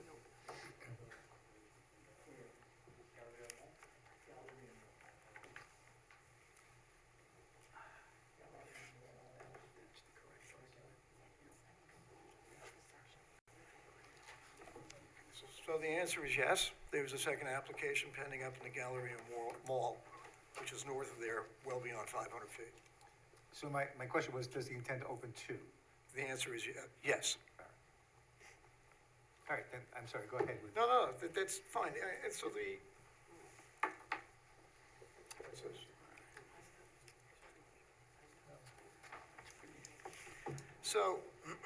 the point I would like to make with respect to that letter is that the expressions of opinion in that letter are heartfelt. Don't question them. But we just grabbed some quick cases. I'm going to give a copy of this case, or just read you a piece of, to Ms. Cobb on the way out. But in considering this application, this board has to not rely upon community pressure in making its determination. We have to rely on the testimony that's here, the facts that are here, the opinions of one person, as sincerely expressed as these opinions were expressed, are not an adequate basis for turning down this application. I would respectfully suggest that the grant of this area variance certainly will not change the commercial nature of that corridor. The location of Route 9, which is somewhat like the Mississippi flowing between 2 different sides of a piece of land, acts as a natural barrier, acts as something that allows the grant of this variance because of its impact on traffic, because its physicality creates a condition that allows the grant of this variance to actually have an impact greater than that which was contemplated, less than that, which was to be protected against by the adoption of section 210-11.1A. Thank you. Okay. Tony, you have any questions? Okay, I just looked at that statute and I seem to be confused because the way I read the statute, they Straka, I talk can't about hear the impact to the community in terms of public health. They don't talk about the impact on somebody who wants to sell tobacco, unless I'm missing something here. I'm suggesting to you, sir, this is a permitted use within this district, subject to the distance requirements of that statute. And as much as that statute is designed to protect the public for a proliferation or a concentration of tobacco selling stores, it also gives my client the ability to come and ask for an area variance if he can demonstrate that the grant of the variance will not create that concentration. And my argument here to you today, sir, is that the existence of Route 9 creates that condition because the existence of Route 9 prevents that concentration, and it literally doubles the time and distance, the time that it would take for 2 stores that are located within 500 feet of each other in any other condition except with Route 9 running through between them, and the situation presented to you by this application. We have that right to ask. And it is correct that the purpose of the statute is to look to the health of our population, but it is equally correct that this is a permitted use that is allowed to exist and which is subject to an area variance. And we have that right to ask for it. And you have the burden to determine it, not based on whether it's good for health or not, but whether or not it meets the statute, respectfully. Well, if we don't do it in terms of health, what other reason would we be doing it for? You can do it based on what the law requires of the board, based on the requirements of the area, of an area variance as established under the town law. Well, it seems to me that the only impact you're concerned about is the impact of your client being able to sell tobacco. I think that's not my only impact, sir, but it certainly is my motivation in being here this evening, that my client be able to enjoy a legal use in a manner consistent with the law that might find that an area variance under these unique circumstances may be granted. He's allowed to sell these products. Anyone can sell these products in the town of Poughkeepsie. They just can't sell them within 500 feet of each other, border to border. And the question is, why is that the case? What was the purpose of that decision in that statute? And I think that the Planning and Zoning Department hit it right on the head. It was to avoid concentration. And with Route 9 separating the two, it avoids that concentration. And so the application may be ripe for approval. I don't want to argue. Well, I don't question I'm not your arguing. I right don't to mean ask to. for I'm it. sorry. I'm just talking about the intent of the statute. That's all I have to say or comment on it. Okay. Linda? Also, the amount of time it takes to drive from one place to the other, to me, is not relevant. And you're gonna have two places closer than 500 feet apart from each other that are gonna have signs on their store that say, smoke shop or whatever. So it's still there. And, so, with the fact that it's across from each other, it doesn't matter how long it takes to get there, because it's still there.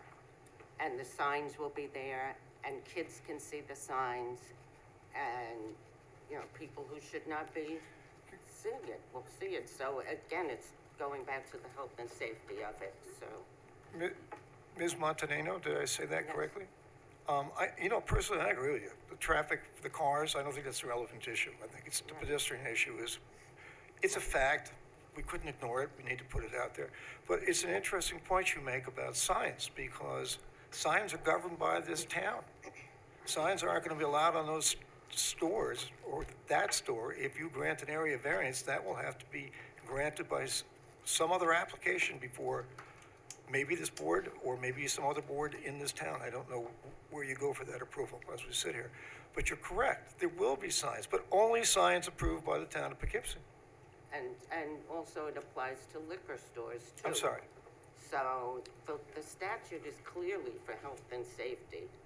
And I can't see how having two stores that are not in compliance with the statute, that there's any argument for how long it takes to get there. It just seems like it's not applicable to it. So your whole argument about driving, to me, is not applicable to what the issue is and what the statute says. That's all. Larry? So, your original example of premises, I'm not a smoker. So someone's gonna walk into the Tobacco King, and they're not gonna find what they want, or they think the price is too high, and then they're gonna leave the store without making a purchase, and then go to another place? My thinking, sir, is that if there were two tobacco shops on the same side of the street that are 501 feet apart from each other, if that circumstance that you just described occurred, it would take 2 minutes for a person to move from one store to the next. Why would I, so you're saying the person would not be able to find what he wanted in the first store, and he would seek out a second store? I don't know. I haven't been in a tobacco shop in, gosh, maybe 40 years. But I do think, when I look at the statute, it talks about 500 feet, and I think there's a reason for that.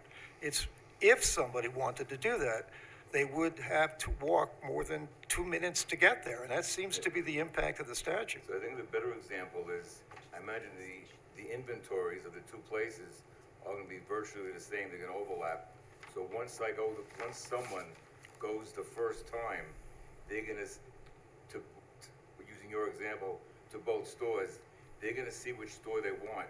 So it's not the walking from one store to the other. If I live 5 miles away, I'm either gonna go directly to one store or directly to another. I'm not gonna go in a window shop for a tobacco product. I'm gonna find that out in advance. So you're increasing the concentration in that area because people are gonna leave from a remote area and they're gonna go directly either to one place or the other. Okay. Sir, if I may,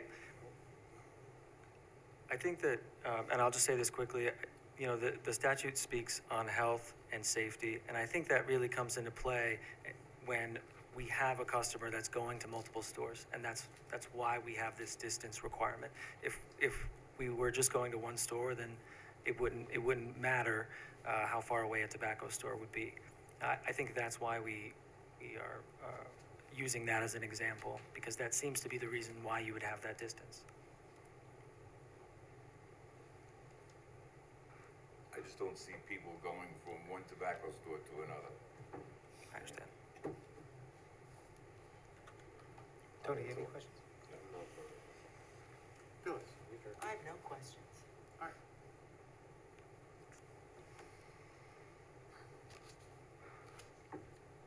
Can I pass for right now? Yes. I'll pass for a moment. I don't have any questions. Oh, it's back to me. You know, we've got a lot of interpretations going around here, obviously. Statute's a statute. If you gotta walk 2 minutes, 3 minutes, 4 minutes, you still have the statute, in my opinion. Distance to me has nothing to do with it. You're gonna go shop where you want to shop, no matter what. So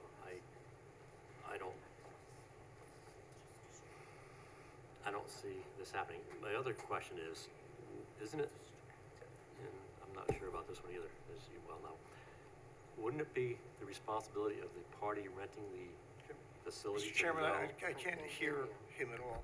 Talking to the microphone. I'm sorry, Mr. Grace. Wouldn't it be the responsibility of the person that's renting the store to know, to check with the town and see what they're gonna put in there to see if it's legal? Is that not something that it throws back on their responsibility? Well, that's what makes the variance request a self-created difficulty. Right. Yes. That's what I'm saying. Okay. Yeah, and the applicant admits that it's self-created. Right. I'm sorry, I didn't hear The any of applicant that. admits that this is a self-created problem. Yes, yeah, I understand that. We've said that, and we agreed to As I that. understand the applicant, you're not looking for an interpretation of what the statute says, but you're just looking for a variance based upon Correct. the criteria that we have to use to grant a variance. That's correct. Christine, Donna? No questions. I think everything's been covered that I could think of. Okay. Anyone else? All right, anyone from the public who wishes to comment on this application? As the applicant noted, there was a response or an email from a person which will be included in the public record. I don't see anyone in the audience. I don't see anyone on Zoom. So unless there's any objection, I'll move to close the public hearing unless you want to get some legal advice. In which case, Okay, we're done. Mr. Chairman, as Yes. always, thank you, and I very much appreciate being heard by this board. Thank you. Thank you very much. Second. We want legal advice.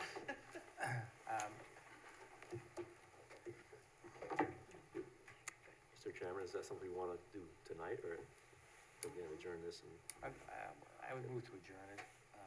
you would or wouldn't? I would move to adjourn, just to get a legal opinion. Time to digest it?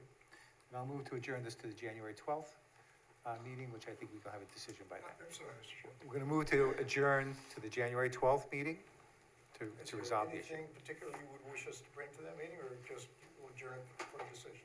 Just to adjourn for a decision. Okay, thank you. Is there a second? Second. Any discussion?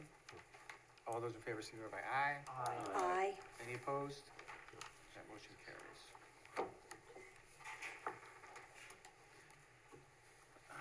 So, let's see, Gotta circle back to the.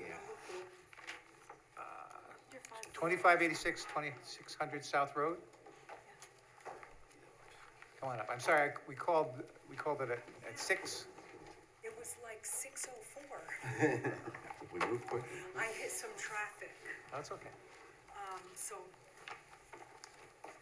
right, when you're ready. You got through a lot of, you got through 3 hearings in like 5 minutes.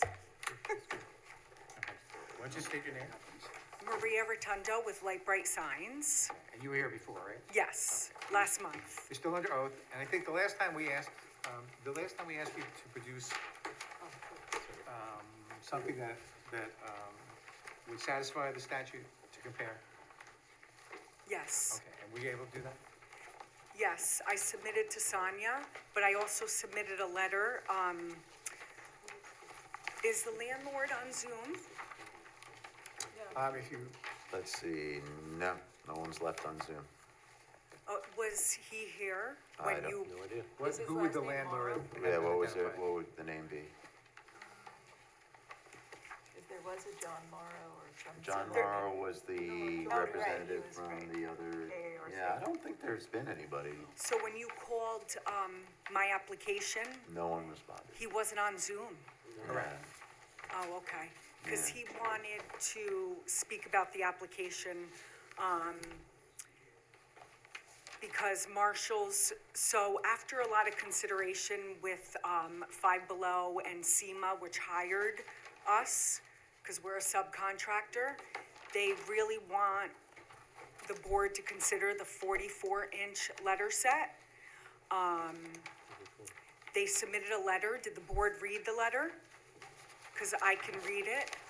You got it, it's in our packets. Is that dated December 1st? Yes. Okay. And the letterhead says SEMA.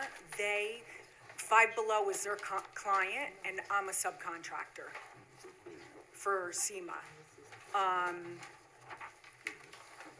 Yeah, we received the letter. Okay, and you Everyone's read it. the letter? Right. Okay.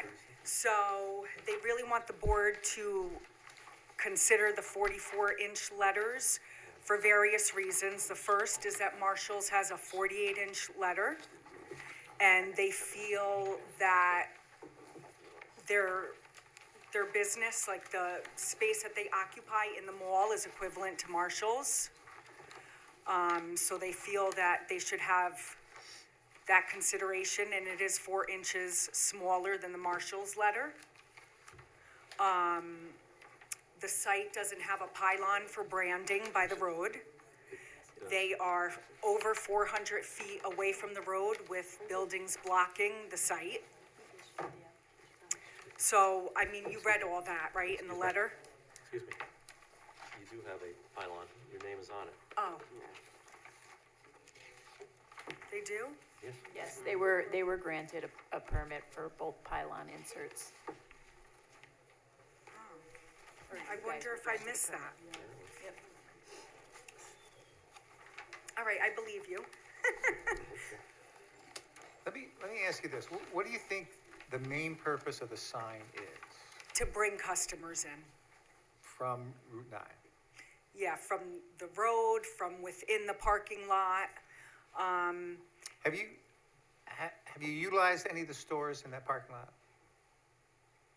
Have I utilized it? Yeah. No, Okay. I don't, I'm from Middletown, so I don't shop in Poughkeepsie. Okay. So, my experience, and I think the rest of the members of the board will agree with me, you can try and park right in front of whatever store you want to go to, but there's not going to be a parking spot there. So you're gonna park someplace in that parking lot and walk in one of the entrances and then go to the store. So Joanne's had a great big sign there. And, but that didn't mean you were gonna go park in front of Joanne's and walk into Joanne's. So, I don't think that the sign offers anything about where Five Below is. Because you're gonna walk into any one of the entrances where you can find a place to park. And then you're gonna walk down to or up to where the store is. But I feel if they see the sign, they're gonna say, oh, let me seek the store out. You know?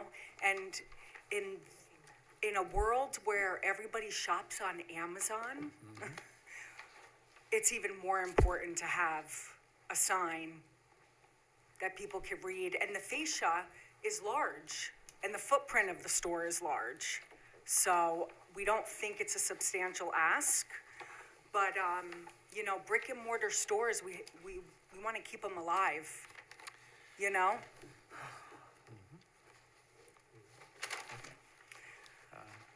All right. Mr. Chairman, Yes. what is, which one is allowed by right? I 2 foot think or this one here, that, the 2 one foot or that's, 6 foot? Or that's 2 feet, 30 by 36 14. inches or 24 inches? Which one are they allowed to have by right? 28, so neither one of them. They're allowed to So have you're in 25. between. Yeah. So, Okay. Thank you.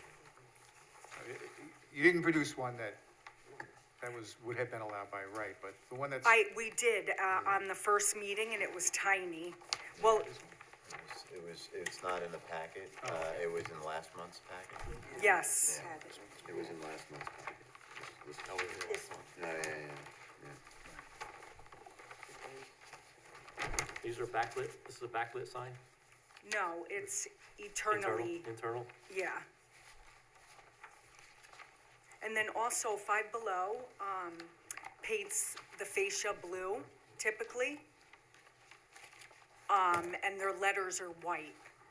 So they did away with the blue fascia.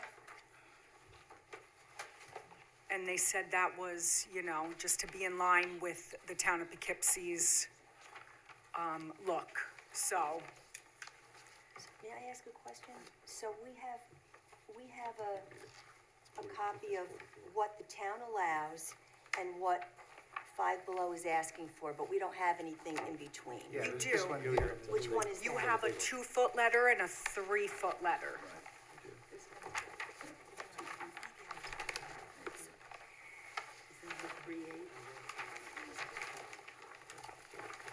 I know, there's a lot. So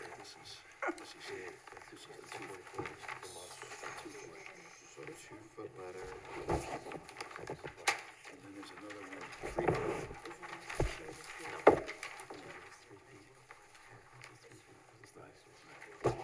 So, what are these in terms of square feet, I guess, the 2 feet, 3 foot? This is, It's one place is 28 or 29 square feet, this one. not this one. Okay. They And want then what about this 3-foot ladder? It's in the stuff that was submitted for this meeting, but I don't really understand exactly Oh, what here it it is. is, okay. So that's 3 by 7.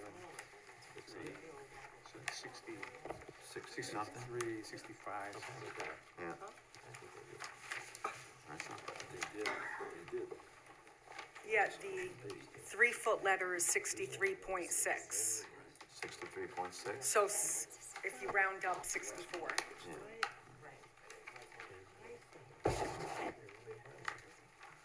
And the storefront is 87.5 feet long.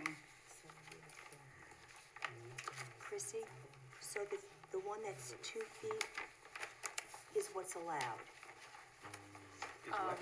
I don't see the 2-foot one. Is what's allowed? It's a little bigger, just a little bit bigger than what's allowed. 25 feet is what's allowed. 25 square feet. Yes. It is by And the 4. 2-foot would be 28.3, so it's So it's a little bigger. 3.3. Yeah, it's 28 square feet, if I do the math quick. There's 2 foot one. 2 times 14. It's in your submission, that Yeah. you already have the math done. It's part of the submission that we got, it's Yeah, already done I know on, they were asking the square footage, it's that's on why. there. Okay. And then the ask was a 4-foot Oh, or just less than 4 foot? inches. Yeah, 3 foot 8 inch. The 44 inches, yeah, and Five Below has the same amount of letters as Marshall's, so. And we would want to go 4 inches smaller than the Marshall's, that's 48 inches. So did the board grant them a variance for 48 inches? They've been there forever, and I think they've gotten smaller over the years, before the code changed. Right, they were under an old code where larger signs might have been allowed. So I don't think, either they didn't need a variance or they got it prior to the code. They got it But I prior don't to think the it looks bad, so, Okay. and ours is smaller. We all think it looks bad. You think it looks bad? Yeah, it's too bad. It's Well, been our attempt over years to reduce the signage and the clutter Why, along the though? Route 9 corridor. People do want to be able to read the sign. I mean, I think it's safest if people can read it and know where they're going. And like I said, we got to keep the brick and mortar stores alive so they can pay their high taxes that the town needs. I don't know. I try not, I don't shop on Amazon, and I know that's a new world. Mr. Chairman? Yeah. The need for massive signs has been presented by every business that's come to the town in the past few years. And every business has said, if we don't get this massive sign, we're gonna lose customers. And I have yet to see one that did not get the massive sign, or the second sign, lose any customers, are still open. So, I think we need to come to I think we need to come to a in-between on this, and Let me ask you this. Yes. Do you want the owner to have an opportunity to state their position, or do you want us to vote tonight? No, the landlord, no. I mean, I don't want to adjourn it again, if that's the question. Okay. I do not. That was who you thought was gonna show up tonight? Yeah, he should have been, but it's fine. You know, he just wanted, as an owner, to say, you know, he doesn't mind the sign, he wants Five Below to have the sign, because it's in their best interest to keep their tenants happy. So, I understand that, but I don't want to adjourn it just for that, because they are anxious. But you have all the options. I mean, I told the board we want the 44 inch. So you guys would just vote on one of those options, right? Correct. Okay. Anybody have any questions? Anyone from the public who wishes to comment on this application? I don't see anyone there, and there's no one on Zoom, so I'll move to close the public hearing. Second. Did you have a question? All those in favor, signify by aye. Aye. Any opposed? Okay, that motion carries. So, does anyone need a break? Couple minutes. A couple minutes? All right, then, Very short. I move that we adjourn until 8 PM. Is there a second? second, 5 minutes. All those in favor, signify by aye. Any opposed? Okay, that motion carries. Over there.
I'll tell you, this would be- is, I mean, I think I Back in can- session. There is, we need to get rid of some of this pain here.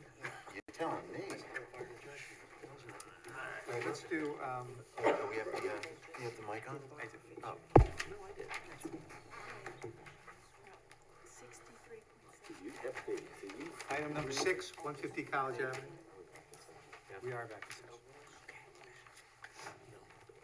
So this is a request to put a generator in the front yard and a fence around it. I think the applicant, described the reasons they're doing it. I don't see a lot of alternatives for the generator being in the front yard. And the fence, I think he said he would limit it up to 5 feet, so that's a 1.5 foot variance. For being in the front yard. Anybody have any concern? The only condition, just to ensure that he still used, the same siding as are on the sides of the house, between the fence and the house. Can we ask for plantings? Is it gonna be wide enough across that? He said it's gonna be a stockade fence. Right. He said, no, but you recall, that's what he said, but he also described it as the same as, you know, the gate, what looks like a gate between the side of the house and the fence. I just wanted to be consistent with that type of fencing. If the purpose, as was stated, for a tall fence is to cut down on the noise, and there really, it seems to me, isn't going to be any noise, essentially. Do they really need one that tall? I think also we wanted to cover up, it's gonna go above the meter, so to hide the meter. Lower the meter. I'm sorry? Lower the meter. Central Housing will lower that meter. I mean, Central Housing will take that meter down another 1.5 feet. I'm not a big fan of putting a fence in the front yard just to hide a generator. So, I don't see where he's, Here's the thing the way I look at this. They put an underground utility in. You could see there's a brand new conduit going down the pole. And they ran it onto the lawn and they brought it to the surface. So, I mean, that's where it is. That's a fact of life, right? So I don't know that, putting a generator in any other location is gonna be, you still have that. You're still gonna have that. You're still gonna have those posts, you're still gonna have that meter pan, no matter where you put the generator. So, my thought is, put the generator there and go with a 5 or 6 foot fence, and maybe make it match the color or the texture of the fence or the siding or something like that.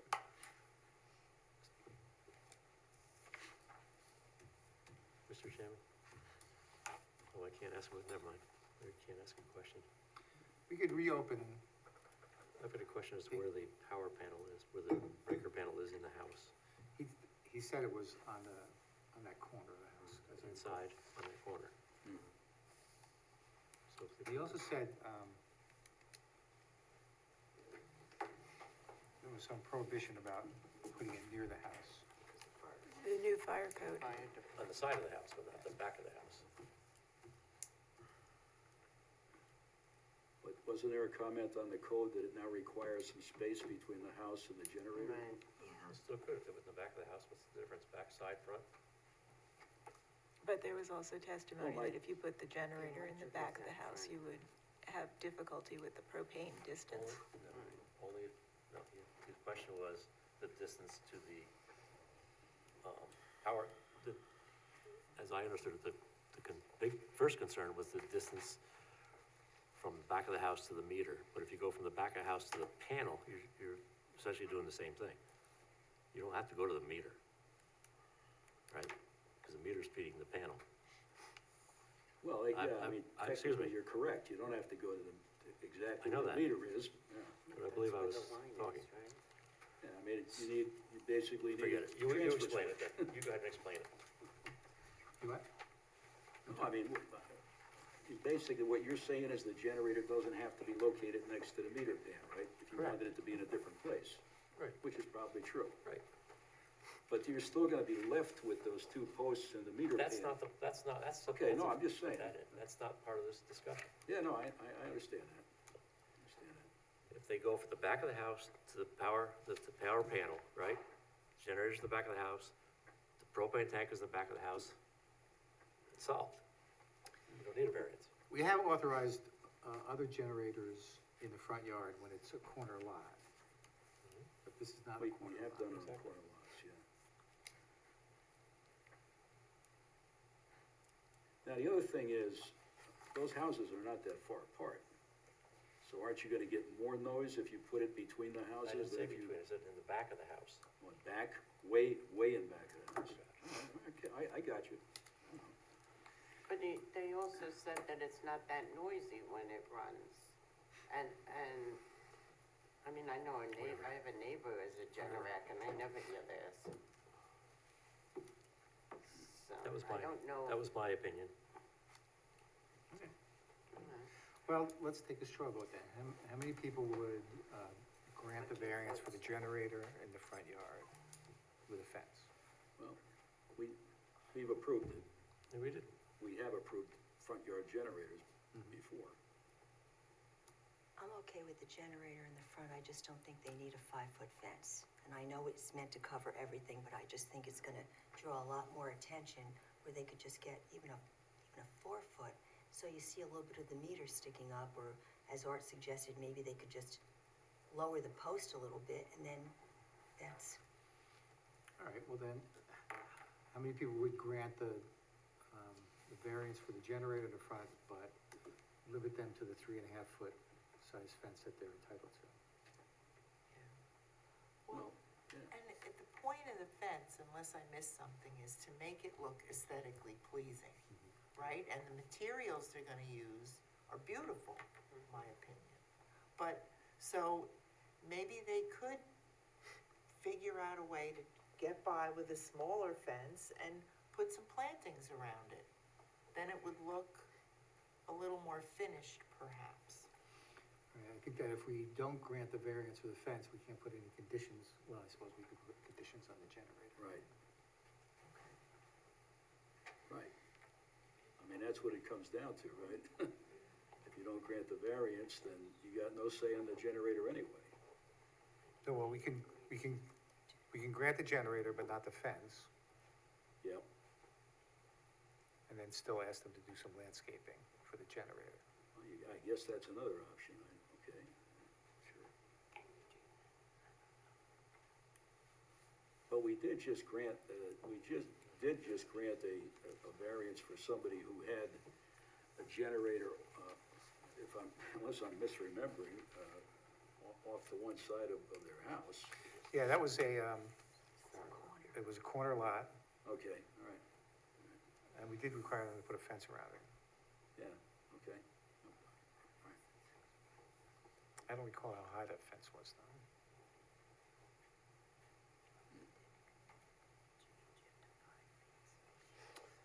Well then, let me offer. Are you going with a no fence variance or a 4-foot, 6-inch fence variance, or? It sounds like no fence variance.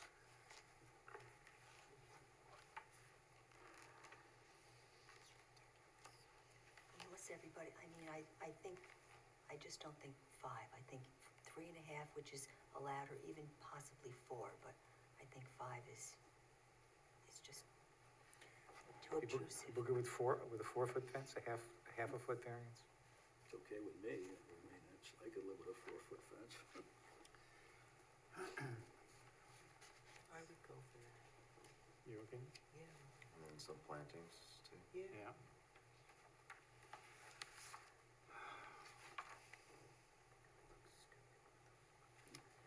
So, let me offer these. Whether an undesirable change will produce in the character of the neighborhood or a detriment to nearby properties will be created by the granting of the area variance. There are no other generators in the area, in the neighborhood, in a front yard. But I think that with the conditions of planting, that should minimize any impact on the neighborhood.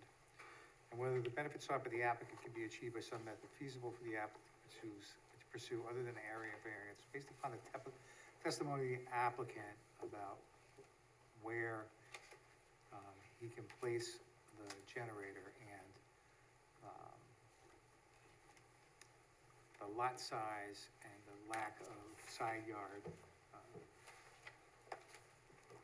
available. I think this is the only place he can place it. And whether the requested area variance is substantial, it is in the sense that it's not allowed in the front yard. But again, with the impact of with the conditions we're going to add, that the impact should be reduced, and there's no evidence that will have any adverse impact on the physical or environmental condition. And although this is self-created, that's not a reason to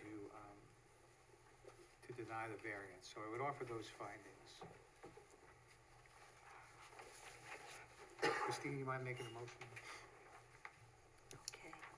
The condition is gonna be the plantings, and that's, Well, first of all, this is an unlisted action, so let me take care of that.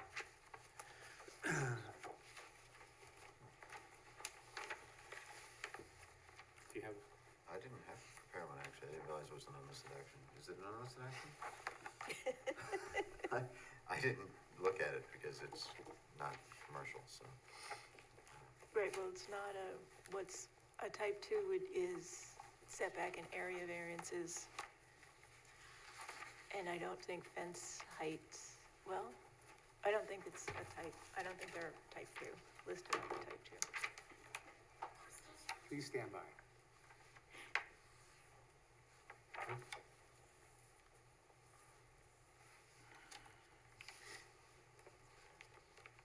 Do you have, Yeah, those I have. But we're not voting on either one. But we're not voting on either one this time. Yes, I have.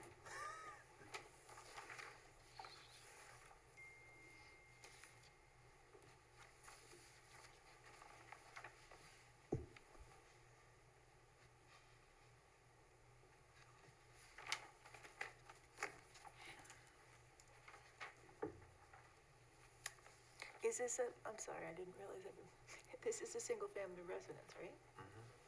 So, we do have, I mean, granting area variance or area variances for a single-family residence would be, Type 2. right. I would think it's type 2. I'm not sure why we classified this as unlisted. So they're both area variances. Well, it's still, but it's a single-family home, and that's the, Right. I think we can change the classification and find it to be a type 2. okay, then, Christine, you mind making sure. a motion? I move that the board approve the request for an area variance set forth in item number 6. This decision is based on a review of the application, testimony of the applicant, testimony offered in the public hearing, and results of site visits by board members.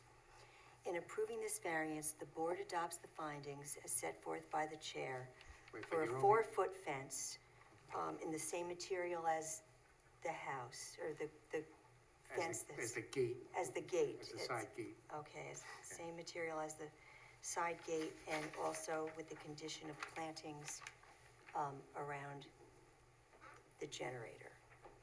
Is this for both variances? I'm sorry? Are you doing one motion for both, correct? So the motion is to allow the generator in the front yard and to allow a fence of up to 4 feet, conditioned upon the fence being the same material as what's on the site and plantings around the fence/generator. Yeah.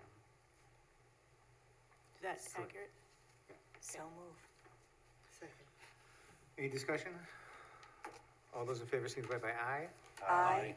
Are there any opposed? All right, so that passes 6-1. Who seconded that, please? Thank you. Yes. It was the one. Wait. Oh, pardon.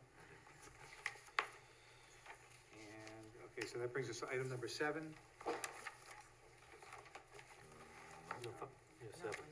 smoke shop? No, we're gonna go to 4, right? What did we do? We adjourned that? We adjourned 7 7 and and 8. 8. So, Right. number 4 is still here. But yeah, Four is number here. 4 is still here, so we thought we should.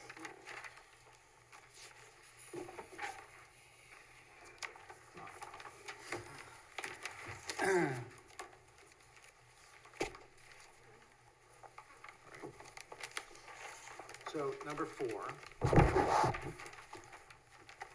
There's a staff report on this.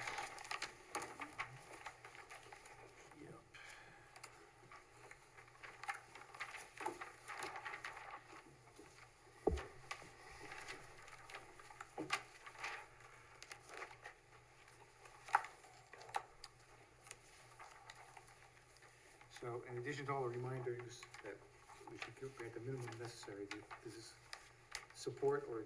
I think it would support A lower- a lower, yeah, the fine, a smaller variance, absolutely. This is an unlisted action. This is? So I move the ZBA determined that this is an unlisted action appropriate for uncoordinated review and declare itself to be the lead agency. Second. Any discussion? All those in favor signify by aye. Aye. Any opposed? And that motion carries. And I move the ZBA determined that the action will not have a significant adverse effect on the environment for the reasons set forth in the determination of non-significance for this action. Is there a Second. Any discussion? All those in favor signify by aye. Aye. Any opposed? And that motion carries. Okay. So, there is a staff report on this. The applicant has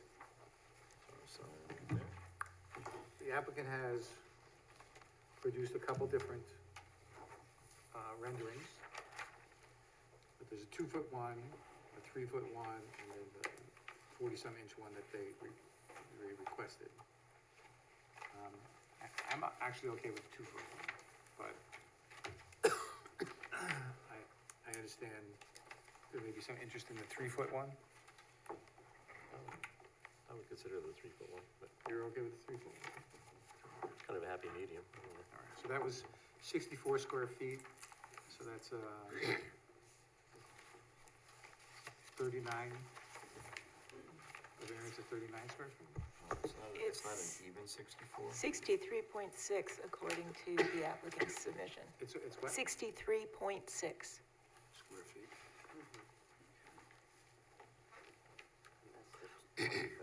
And 25's allowed, right?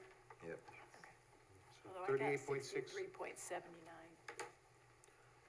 Sorry? I got 63.79. how about, Okay, let's we go just to- grant a 39 square foot variance, if everyone's okay with that? 39?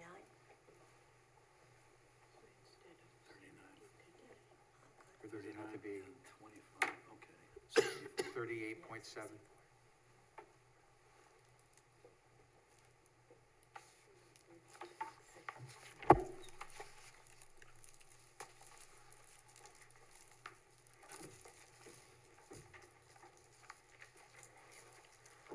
And did they request some temporary signs? Get a temporary sign on it. I just shut my computer down. I thought they did.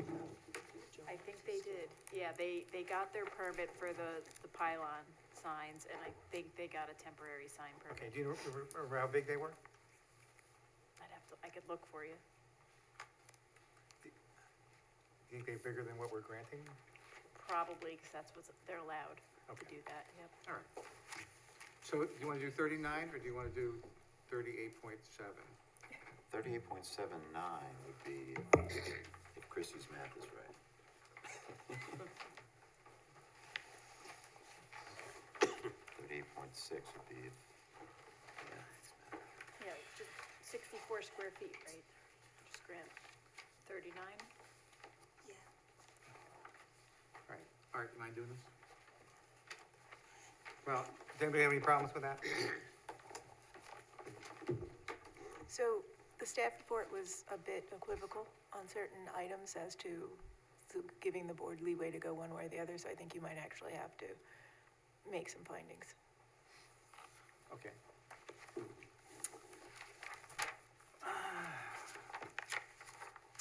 So whether an undesirable change would reduce the character of the neighborhood or detriment to nearby properties will be created by the granting of the area variance. The sign is consistent with the frontage of the building where the store is located, and it's consistent with other signs in that area, and therefore should not create a negative change in the character of the neighborhood.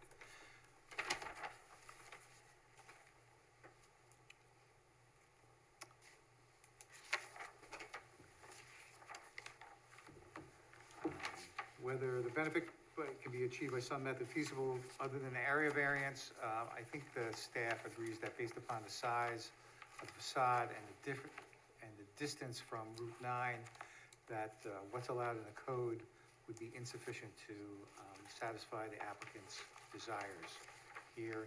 And whether it's substantial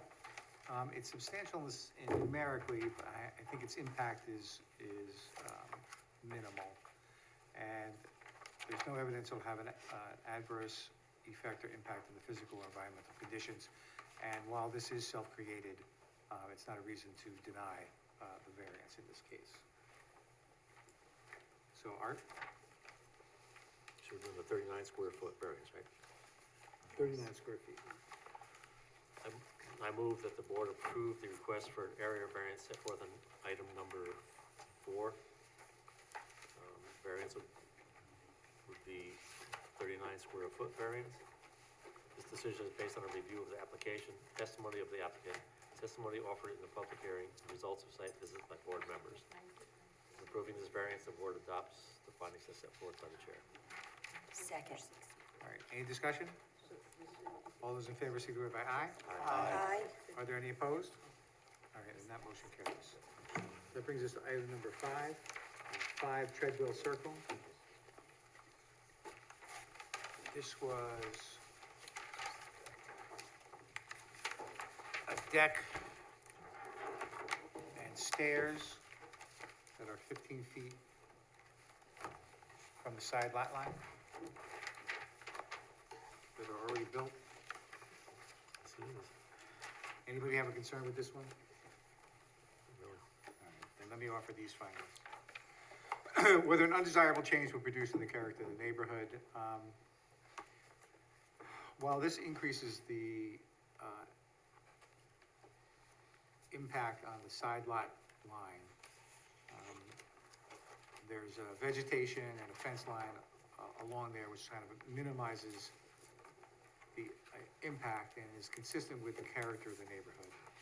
Whether the benefits sought by the applicant can be achieved by some method feasible for the applicant to pursue other than the area variance, based upon the siting of the house on the lot, there's no other way to attain the desired result without an area variance.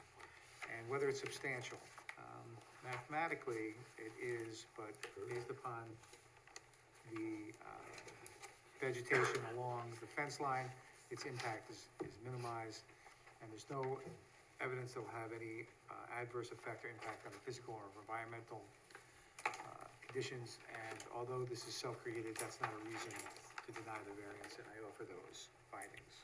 Second. Any discussion? All those in favor, signify by aye. Aye. Are there any opposed? Okay, that motion carries. And I think. So was that actually the motion for the granting of the variance? Oh, yeah, okay. Phyllis, you want to make a motion? Sure. I move that the board approve the request for the area variance set forth in item number 4. This decision is based on. 5. It's not 4, it's 5. I read it 4. You have the old agenda. 5 Sorry. below got added. Okay. Set forth in item number 5. This decision is based on a review of the application, testimony of the applicant, testimony offered in the public hearing, and the results of site visits by board members. In approving this variance, the board adopts the findings as set forth by the chair. So moved. Second. All right, any discussion? All those in favor, signify by aye. Aye. Are there any opposed? That motion carries. I'd like to wish everyone a happy holidays. I'd like to thank Tony Straka for his time on the board. His term has ended, and I understand he doesn't wish to proceed, and I want to thank him for your input and everything you've done for the board during your term. Okay, thank you, and it's been a pleasure working with all of you guys All of us? for the last 5 years. All right, thank you very much. So I'll entertain a motion to adjourn. I'll second that. All right, any discussion? All those in favor, signify by aye. Aye. Motion carries.